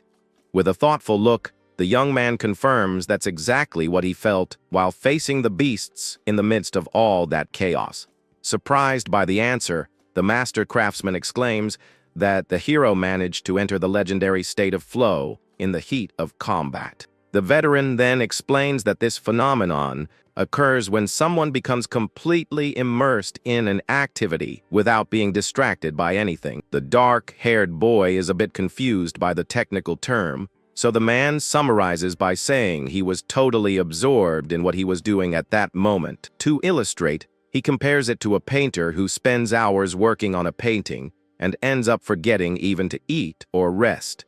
Or like an athlete moving perfectly or a student solving difficult problems without noticing time passing outside. The man says that an awakened one in this state gains a surreal focus, and their senses become absurdly sharp against any imminent danger. In addition, all attributes and skill effects rise to 120% of their normal value, making the user very powerful. The protagonist is surprised because he's never heard of that state, and even his master never mentioned it before. The blacksmith explains that it takes skill, a focused mind, and a lot of luck to achieve such a feat. He says this ability is what separates geniuses from ordinary people, and almost no one can use it. With that, the craftsman reveals that he himself only managed to enter a flow state 2 years after awakening his powers. The master comments that 2 years was already fast, but the boy did it in just 1 month. But the hero seems to be distracted by something, and the blacksmith asks if he's paying attention. The young man suddenly senses 3 beings with a terrible magic approaching and thinks they are the guards. However, he concentrates and realizes that the dark energy seems more like disaster beasts. With that, he decides to go check the situation and runs out of the workshop to see what's happening. The protagonist throws the door open and steps out with a very serious look to face the new threat. Outside, his friends see him and ask why he's so tense and agitated all of a sudden. The hero explains that he felt waves of magic and thought it might be more disaster beasts coming. The blonde friend says it's unlikely since there's no barrier nearby and the iron golem is on guard duty. Suddenly, something attacks the golem at high speed, leaving the blonde partner completely shocked. The metal giant is pierced in the chest, and its body begins to shatter into many pieces. The veteran warrior is astonished because the golem was defeated before it could even react. With that, 3 demons appear and are identified as a flame king, a resentment king, and a white augur. The screen shows it's still the 2nd day of the prophecy, as a malicious aura covers the area. The protagonist faces the enemies and thinks they seem much stronger than the ones from the previous barrier. He focuses on the group's leader and notes that its magical waves are the strongest he has ever felt in his life. The demon leader says he will capture the target and leaves the rest of the fight to his 2 subordinates. He just warns them to be careful and not to destroy the demonic eye under any circumstances. The 2 monsters agree with the order and prepare to attack the human warriors there. The protagonist and his friend are shocked to realize that those creatures can speak. But the veteran warrior positions himself in front of them and swears he won't let the enemies pass. With that, he charges at high speed toward the shadow leader with his sword in hand. The man in armor is surprised and wonders when the enemy managed to move so fast. He can barely keep up with the movement and realizes that demon is absurdly fast. The veteran vows to stop the monster while the blonde boy shouts that he won't let it get near his friend. Just then, the shadow demon creates an ice barrier to block the warrior's advance. The man crashes into the wall of ice and realizes he has been completely blocked by the magic. He tries to break the barrier with his sword, but notices that it's extremely tough. At that moment, the white ogre appears behind him, preparing for a surprise attack. The warrior quickly turns and tries to defend against the monster's blow with his sword, but the force of the punch is so great that it pushes him back violently. Seeing the scene, the protagonist shouts his companion's name, desperate about the situation. The fire demon then taunts him, saying he doesn't have time to worry about others. With a wicked smile, he launches a large fireball toward the black-haired young man. The hero yells for his blonde friend to get out of there and activates a black wall to protect himself from the attack. The fireball explodes upon hitting the barrier, while his blonde partner watches everything in shock. The protagonist system detects the flame bullet and activates a rank a copy ability. With that, the analysis of the enemy's power begins, but is only at 1% progress. With his arms burned, the young man thinks he overestimated his black wall and should have dodged. The fire demon then scoffs at him for thinking he could stop his flames with weak ice. But the creature gets worried and wonders if he overdid the attack against the bearer of the demonic eye. The hero is on his knees, all burned, and the system identifies him as a simple level 0 human. Seeing the boy's level, the demon laughs and concludes that he can finish him off without worrying about the mission. But the young man doesn't give up and summons his death hound to help him fight the enemy. The fire being scoffs at him for wanting to fight 2 against 1 using a simple shikigami. With that, he launches another attack and boasts that not even 10 more beasts could defeat him. The protagonist then looks at his wolf and says that he's counting on his help to win. A large explosion occurs, and the demon is shocked to see that the target managed to dodge the blow. He then focuses on the giant wolf and notices that there's something very strange about that shikigami. The creature notes that the beast is actually running towards their mission's true target. With that, the demon faces him, and the boy thinks that if he feigns weakness, he won't be finished off. Meanwhile, the system screen shows that the analysis of the enemy's power has reached 36%. He smiles, thinking he can buy time for the analysis, but he can't bring himself to act like a coward. With a confident smile, he says it doesn't matter because, after all, his opponent seems incredibly weak and unleashes an aura of blue lightning with eyes red with fury. The fire demon becomes furious with the boy's arrogance and calls him a being of an inferior race. With that, the demon says he's changed his mind and will turn the boy to ashes right now with an attack.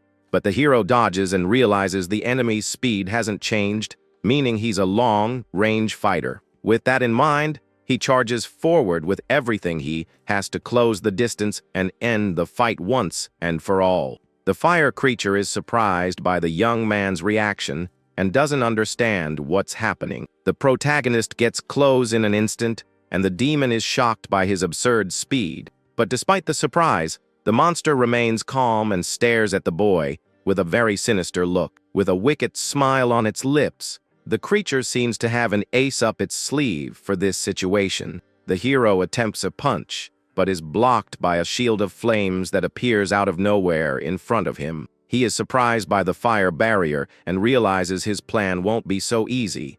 The demon then scoffs at him and asks if he thought the creature didn't know its own weakness. With a quick counter-attack, he launches a blast of fire that hits the young man square in the chest. The blow sends him flying back with incredible force and leaves him severely injured on the ground. He hits a tree hard and feels the violent impact throughout his aching body. With a bruised face, the protagonist understands that he walked right into the enemy's trap. The demon says he's an intelligent beast and that with that speed, He's no level 0. Even though he's badly injured, the young man gets up and faces the monster with a look full of determination. The fire creature admits that the boy managed to fool him completely with his act.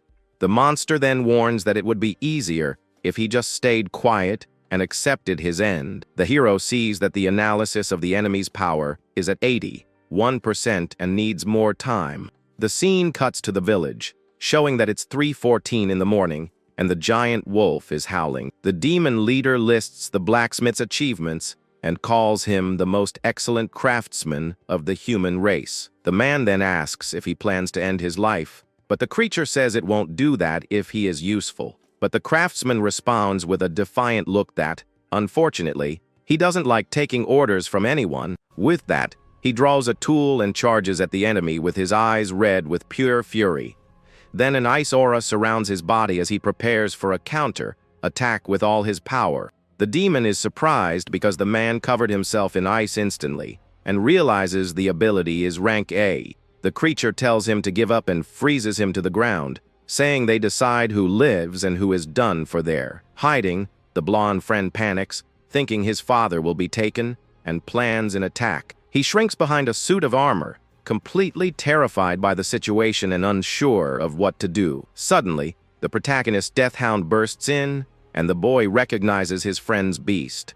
The large animal charges straight at the shadow demon, ready to tear it apart. But the enemy leader isn't fazed by the charge and faces the creature with a cold, calculating gaze. In the blink of an eye, the great beast is completely frozen by the opponent's ice power. With that, the wolf's frozen body hits the ground hard and shatters into many pieces of ice. The demon gets angry with its subordinates for letting the beast get past, and the blacksmith sees that reinforcements have arrived. The blonde boy is terrified to see that not even such a strong Shikigami could get close to the enemy. He understands he doesn't stand a chance and thinks he needs to call the protagonist for help in the fight. Just then, he remembers his father warning him that his actions could cost his friend his life. The boy realizes that the hero was already badly injured before this whole mess with the demons. He then concludes that calling his friend now would only put him in an even worse and more dangerous situation. With a determined look, the blonde boy shouts that running is not an option and swears he will save his father on his own. He then remembers a special piece of equipment called the Dragon Gear, which might be his only chance to win. So he runs towards the workshop, thinking the item must be hidden right under his old man's bed. The young man seems very worried and mentally asks his father to wait a little longer, as he'll rescue him soon. At that moment, the shadow leader realizes someone was hiding but ran away, and calls them a coward for not helping the craftsman. But the shadowy creature announces that it will take the blacksmith to his final destination, while the man remains completely frozen. Meanwhile, the flame demon prepares a new powerful attack called Red Flame Bullet to finish off the dark-haired boy. To move better, the hero activates his black wall and covers his badly burned leg. With that, the young man activates Thunderbreaker to gain a bit more agility and escape the explosions. The fire monster observes the boy's persistence and notes that although he keeps dodging, his speed has dropped a lot. The enemy then prepares another shot, asking how long the young human can keep running from his certain doom. At that instant, the protagonist notices that this time the beast is using both hands to launch an even stronger attack. With a shout of rapid fire, he fires dozens of flaming projectiles toward the boy, who is nearly cornered. The black-haired young man is in shock, seeing the absurd number of attacks coming at him all at once. We then see several fire spheres surrounding the hero on all sides as he tries to find a quick escape route. But there are too many projectiles, and he realizes that his current physical state won't allow him to escape completely unharmed. The boy tries his best and thinks that he would normally dodge this easily, but his body is too heavy and tired.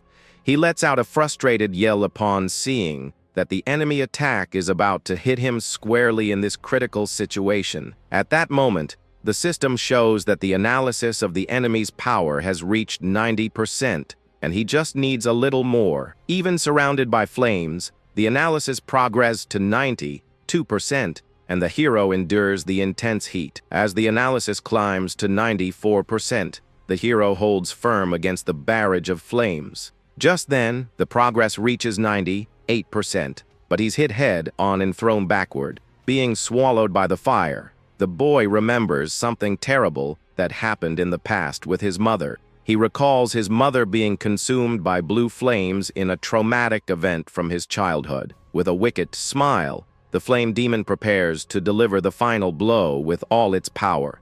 He then launches a piercing red flame bullet to end the young man's life once and for all. But at the last second, the analysis reaches 100%, and a blue barrier appears to protect him from the attack. The fire projectile collides with the ice shield, causing a massive energy explosion in the area. Not understanding a thing, the fire creature is surprised and wonders what that mysterious defense is. At that moment, the system announces that the analysis is complete and Black Wall has leveled up to level 3. With this, his stats increase by 50, and all his injuries are completely healed on the spot. He calculates that this power boost is equivalent to 4 levels for a common awakened one, and is satisfied. The demon doesn't understand how its flames aren't even scratching him, and thinks the hero used some defensive ability. We then see that his black wall has now taken the form of a large, protective ice lotus flower.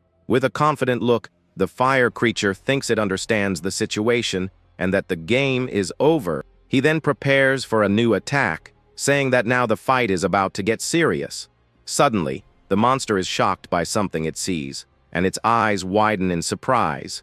The protagonist's body, which was all torn up, returns to normal, and the creature is left speechless. The hero says he was planning to deal with him later and save someone named Aiden first, but he changed his mind. He glares at the demon and says that those flames reminded him of something bad, and that's why he's going to end it all right there. With his eyes glowing red with pure fury, he faces the enemy and swears he will crush him first. As leaves fly in the dark forest, the air grows heavy from the enemy's mana trail.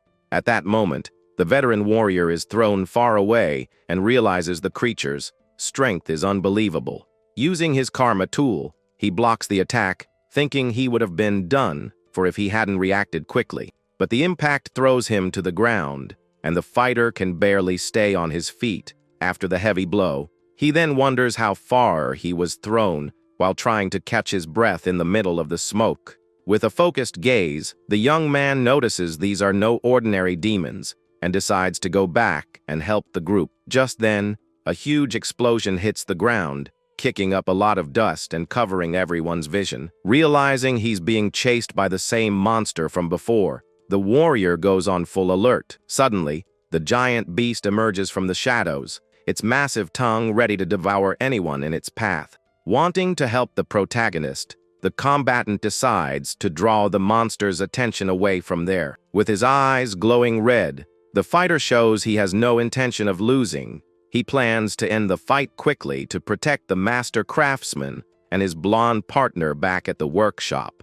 Meanwhile, inside the workplace, the young blonde boy desperately searches for something to help. Rummaging through every corner, he reaches his arm under the furniture, hoping to find his final trump card. Upon touching a mysterious box, the boy feels he has finally found what he needed for the battle. With a bright, hopeful look, the kid realizes his luck has just turned around. Shouting with joy, he holds up the dragon's suit and says that now he can finally fight on equal terms. The system reveals that the epic item grants 100 attack and agility for a total of 15 minutes of use. Putting on the red armor, the new warrior says he'll leave the enemy in front to his hero. With all this power, he swears that this time he won't be a burden and will help the group with his strength. He remembers his father warning him about the dangers of this dragon armor, and that 15 minutes of use is the limit. With that, the boy decides to save the old man in less than 15 minutes, and his system shows a huge stat bonus. In the forest, the Shadow General mocks the frozen craftsman, asking if he really thinks he can escape. At that, the villain states that only special-level saviors are a real threat to his evil plans. Meanwhile, the demon reveals that the strongest human warriors are busy fighting the King of Destruction. Trapped in the ice, the blacksmith asks if they did all this just to abduct a simple worker like him. But the monster tells him not to think so highly of himself, as they have many other important goals on Earth. At that moment, the villain senses a presence and realizes someone is approaching quickly through the trees. Annoyed by the interruption, the general complains that this group of humans is really persistent and bothersome. Suddenly, a swift shadow charges at the enemy to try and rescue the man trapped in the ice. On the ground, the father wonders if that hero is his son or the protagonist, but knows that victory is nearly impossible. Flying low,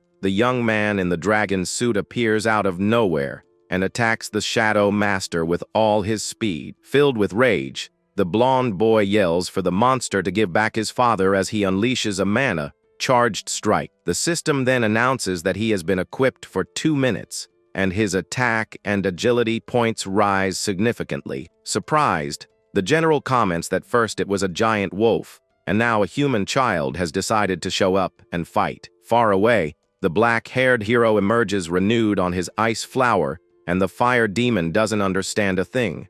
Shocked, the villain observes that the boy's body was completely burned, but now it looks like he was never even hit. In disbelief, the monster asks how his opponent managed to recover so much in such a short time. Furious, the flame beast declares that it doesn't matter how many times he heals, because the end result will be his ultimate downfall. In that instant, the enemy launches a frantic barrage of red fireballs to try and obliterate the hero for good. With that, the Black Wall's skill is activated as several fireballs speed toward the young warrior. This causes a massive explosion on the ground, kicking up a ton of dust and heat everywhere. The fire demon then starts to laugh, saying he's going to turn the human into charcoal in no time, but the hero emerges unscathed from the flames, and the system announces that his defense has increased by 15%. At that moment, he activates the Thunder Breaker and prepares to counterattack with a surge of electricity.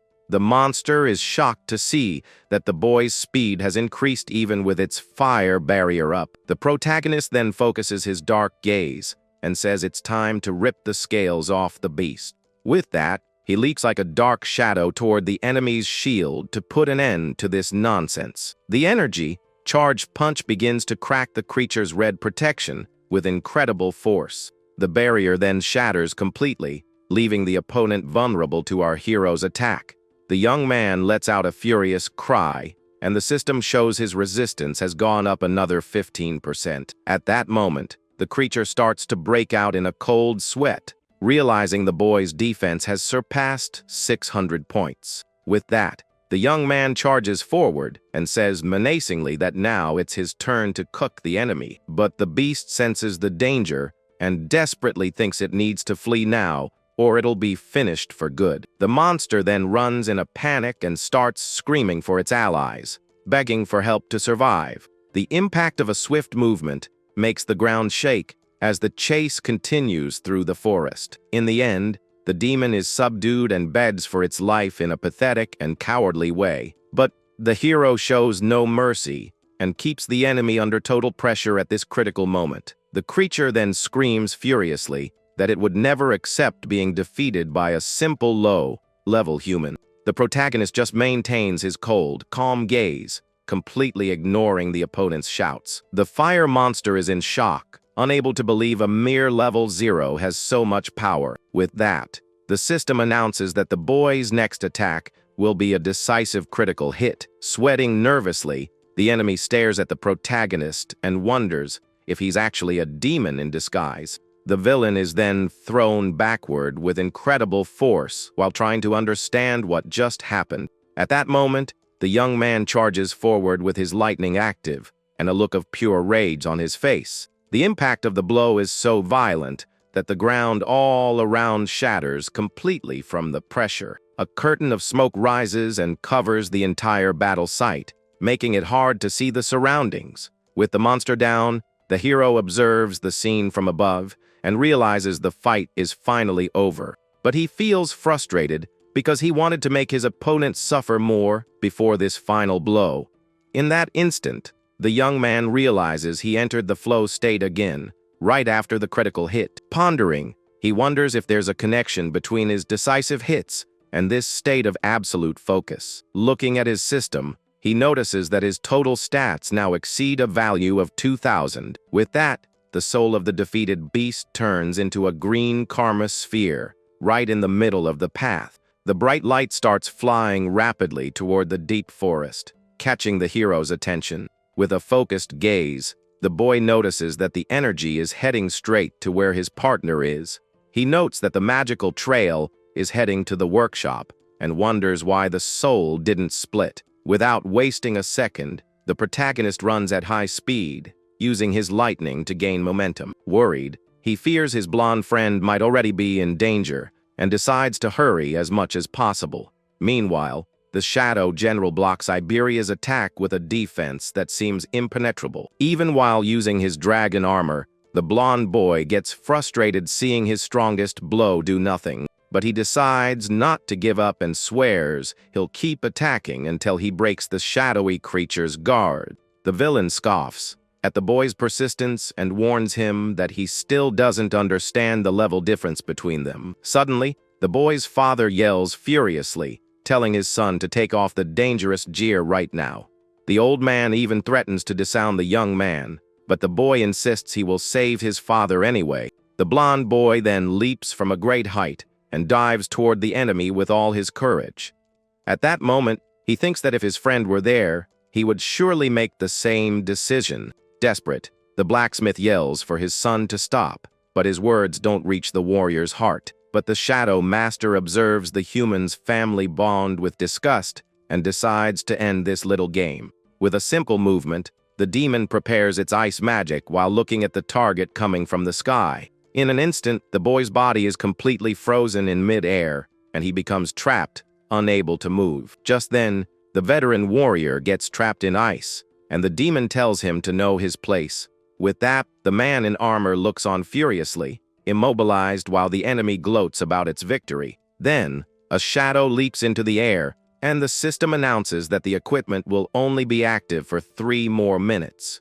At that, the loyal wolf is covered in crystals, and its level quickly rises from 19 to 20. But the dark beast manages to shatter all the ice and emerges even stronger to help its master. With a snarl, the animal faces the protagonist, looking ready to bite anyone who gets close. The hero then notices that the wolf absorbed a karma sphere, which is why it suddenly became so powerful. But the boy wonders where his ally is, and what happened to the disaster beast in that area. With a focused gaze, the young man notices something terrible, and his eye glows with a strange green color. In that instant, the place is filled with debris and shards of ice, flying everywhere after the impact. Then, a wave of very intense magic starts coming out of a dark hole, startling our hero. The young man activates his lightning and runs swiftly, saying he can't wait for his colleagues' help. With that, the black-haired warrior unleashes a red sword strike that cuts through the air with force.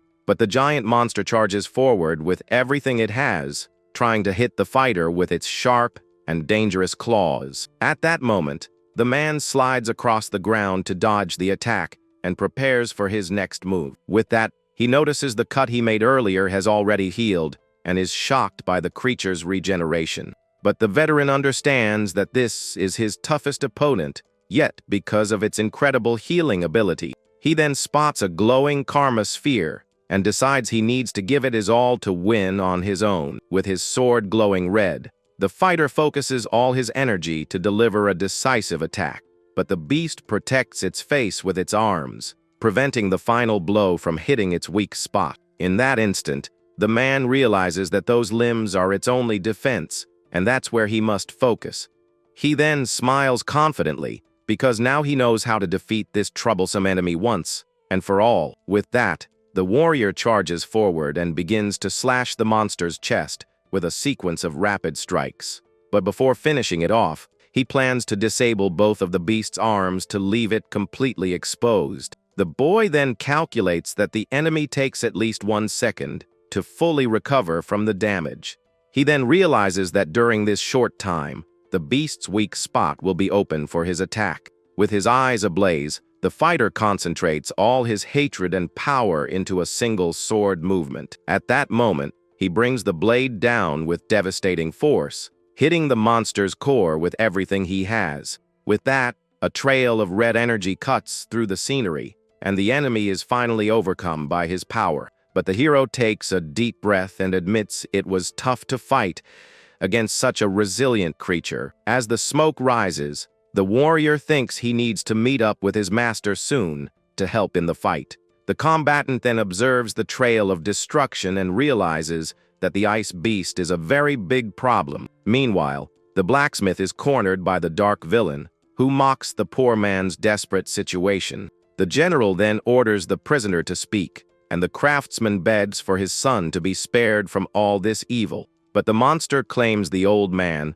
will soon lose all control and become just a puppet in the hands of the shadows. At that moment, the enemy reveals that he recognized the boy's armor and knows it belongs to the dragon clan. With that, we see that these creatures possess an incredible life force that continues to live on even after their passing. But using this equipment for too long can cause the wearer's consciousness to be slowly devoured. The system then shows that the young blonde boy's body is being taken over by a malicious and very dangerous will. With a cry of pain, the little combatant begins to transform into a real beast, losing his humanity. With that, the final form of the dragon suit is revealed, and its power overflows in a terrifying way. Going back a little in time, we see the black-haired hero walking while his friend wishes for his safety. The protagonist then asks if the boy really admires him that much, and the young man confirms he wants to be just like him. At that moment, the veteran gets curious and asks why, since there are many other famous warriors. He mentions great names from the past as memories of legendary fighters appear in both friends' minds. With that, the young man mentions other powerful masters who have much more experience in difficult battles. But the dark-haired man states that even he is more famous than the young blonde boy can imagine at that moment. The master then questions the reason for this specific choice, leaving his student thoughtful with the question. With a surprised look, the boy doesn't know what to answer and remains silent, trying to process everything.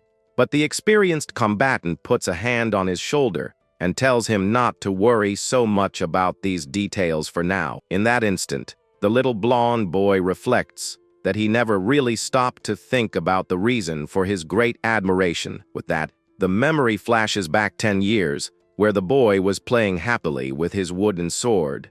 His mother then asks if he liked his birthday present, and the little one answers with great excitement. Overjoyed, the boy decides to give his toy a heroic name while the woman smiles at the scene. With a courageous shout, the boy swears he will defeat all the monsters and protect the world like a hero. At that moment, he runs off to show his new tool to the other children who live nearby. But his parents watch from a distance, and the craftsman wonders if his son actually has any friends to play with. We then see the little blonde boy surrounded by several other kids as he brags about his amazing birthday present. The mood then shifts, and the other children give him strange looks that hide something not so friendly. Full of envy, one of the boys holds out his hand and asks to see the object up close, creating tension. With that, little Abaria holds his wooden sword fearfully. With that, several bullies surround the boy and say his father can make as many toys as he wants. The little blonde thinks about refusing, but fear speaks louder, and he can't say a single word. At that moment, one of the mean boys asks if he's really not going to lend them his precious object. With a forced smile, the little one hands over his treasure, while trying to hold back tears in front of the others. But the kids run off, pretending to be great monster hunters with their new prize. Seen from above, the boy looks like just a tiny, lonely dot in the middle of that huge, empty yard. With that, the young boy bites his lip, furious with himself for being so cowardly in that moment. Arriving at the workshop, the little one watches the blacksmith working hard while his mother rests peacefully in the background. With a sweet look, the woman notices her son arriving and asks if he had a lot of fun outside. But the boy lies with a smile on his face, saying everything was great so as not to worry her. The woman then notices something strange in her son's behavior and remains silent, observing every detail. In a firm tone, the father asks where his training tool is, suspecting it was taken from him again. In that instant, the mother understands the situation and says she needs to get the item back for her beloved little one. But the craftsman warns that even if they get it back, the bullies will just steal the object again next time. Striking the metal, the old man yells that his son doesn't even have the courage to ask for help when he needs it. With that, the blacksmith complains that he didn't raise the boy to be so fearful and passive. A few months pass, and the little blonde boy appears, crying hard with a golden glint in his eyes. In the hospital hallway, the father grabs the doctor by his lab coat and demands to know why they can't do anything more. The blacksmith then asks if they are just going to wait for her to pass away without trying any other kind of treatment. Inside the room, the woman calls her son in a very weak voice while lying on the hospital bed. With his eyes full of tears, the boy holds her hand tightly and begs her not to go. The mother then says that his father calls him a coward, but she knows he's really just too kind-hearted. But she explains that kindness without strength can be cruel and end up hurting the people he loves most. With that, the woman asks him to become very strong and to use that power with bravery in the future. The woman then asks him to take good care of his father and believes that one day her son will be a great awakened one. At that moment, the heart monitor stops beeping and shows that her time is up. Crying desperately, the boy promises he will be the strongest and bravest awakened one in the whole world. He then lets out a cry of pain, calling for his mother as he is left alone in that dark room. The young man then remembers feeling very scared when he first met the protagonist because of his incredible power. The blonde boy recalls thinking he was just a temporary ally, but soon realized the dark-haired man was special. He saw that the hero faced hundreds of awakened ones alone, showing incomparable strength. At that moment, the memory shows the young man facing a disaster beast with extraordinary courage. But behind the serious face, the warrior always helped his partners with unexpected kindness. The blonde then reveals to the veteran that the reason he wants to be strong is to follow in the master's footsteps. With a determined look, the young man states that the dark-haired man is exactly the kind of awakened one he always dreamed of being. But the boy lowers his head and says he's a talentless coward who could never reach such a high level. With that, the blonde boy smiles with blood on his face and says that fighting alongside the hero is enough for him. Suddenly, the dragon suit's transformation is complete, and the little warrior unleashes a dark power. With his body covered in the red armor, the young man leaps over the logs and faces his new opponent. At that moment, the monster shows its sharp fangs as smoke billows menacingly from its mouth. The protagonist then observes the beast from a distance and realizes his friend has completely lost control. With its eyes fixed on the target, the creature roars loudly and prepares for a deadly combat in the middle of the forest. With that,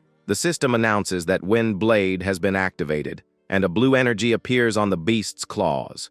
With a swift movement, the opponent launches a powerful air slash that tears through everything in its path. In that instant, the dark-haired man activates his magic detection, and his eyes glow with an intense blue light. But the hero realizes the skill belongs to a wind elemental and wonders how the blonde boy got it. The attack then grazes past the young man and hits the tree behind him with incredible impact force. With that, the fighter's unsure if this is an effect of the armor or if a creature is controlling his partner. With that, the protagonist activates the Thunderbreaker and swears he'll knock some sense into his friend. The armored beast charges with everything it has, and the young dark-haired man can barely withstand the impact of the heavy blow. With a terrifying roar, the monster shows it has completely lost control and now only seeks total destruction. With that, the young man realizes that the magical aura belongs to his friend but doesn't understand why he's being attacked. With his eyes glowing like embers, the hero is shocked to see that the situation has gotten completely out of hand. The creature then pleads in a faint voice for the protagonist to end its suffering quickly. At that moment, the combatant sweats nervously, as he never imagined having to face his own ally. But the scaled monster doesn't stop and continues its fierce assault, destroying everything around it with its claws. With his body tense, the fighter braces for the worst and focuses his energy to try and survive the onslaught. Suddenly, the veteran Jazuk appears with his giant blade and blocks the deadly attack, saving his pupil. With great force, the warrior in blue armor pushes the beast back, showing he won't retreat. With that, the impact of the punch sends the opponent flying while dust rises, covering the entire battlefield. The master then warns that the blonde boy has transformed into the worst-case scenario, and the dark-haired man agrees worriedly. With unbelievable speed, the enemy moves like a red blur, putting both combatants on high alert. In that instant, the beast begins to circle the pair, leaving a trail of destruction wherever it goes. The veteran explains that the dragon armor has swallowed the boy's consciousness, and now he has become an animal. With that, the protagonist thinks he needs to get that equipment off him soon, before it's too late. But the man in armor warns that it's useless, as the suit has already completely fused with the boy's body. He recalls an old case where an awakened one was consumed by his power and was never able to return to normal. With a focused gaze, the master grips his sword tightly and prepares to do what is necessary. With that, the young dark-haired man is speechless, understanding that his training partner might be finished today.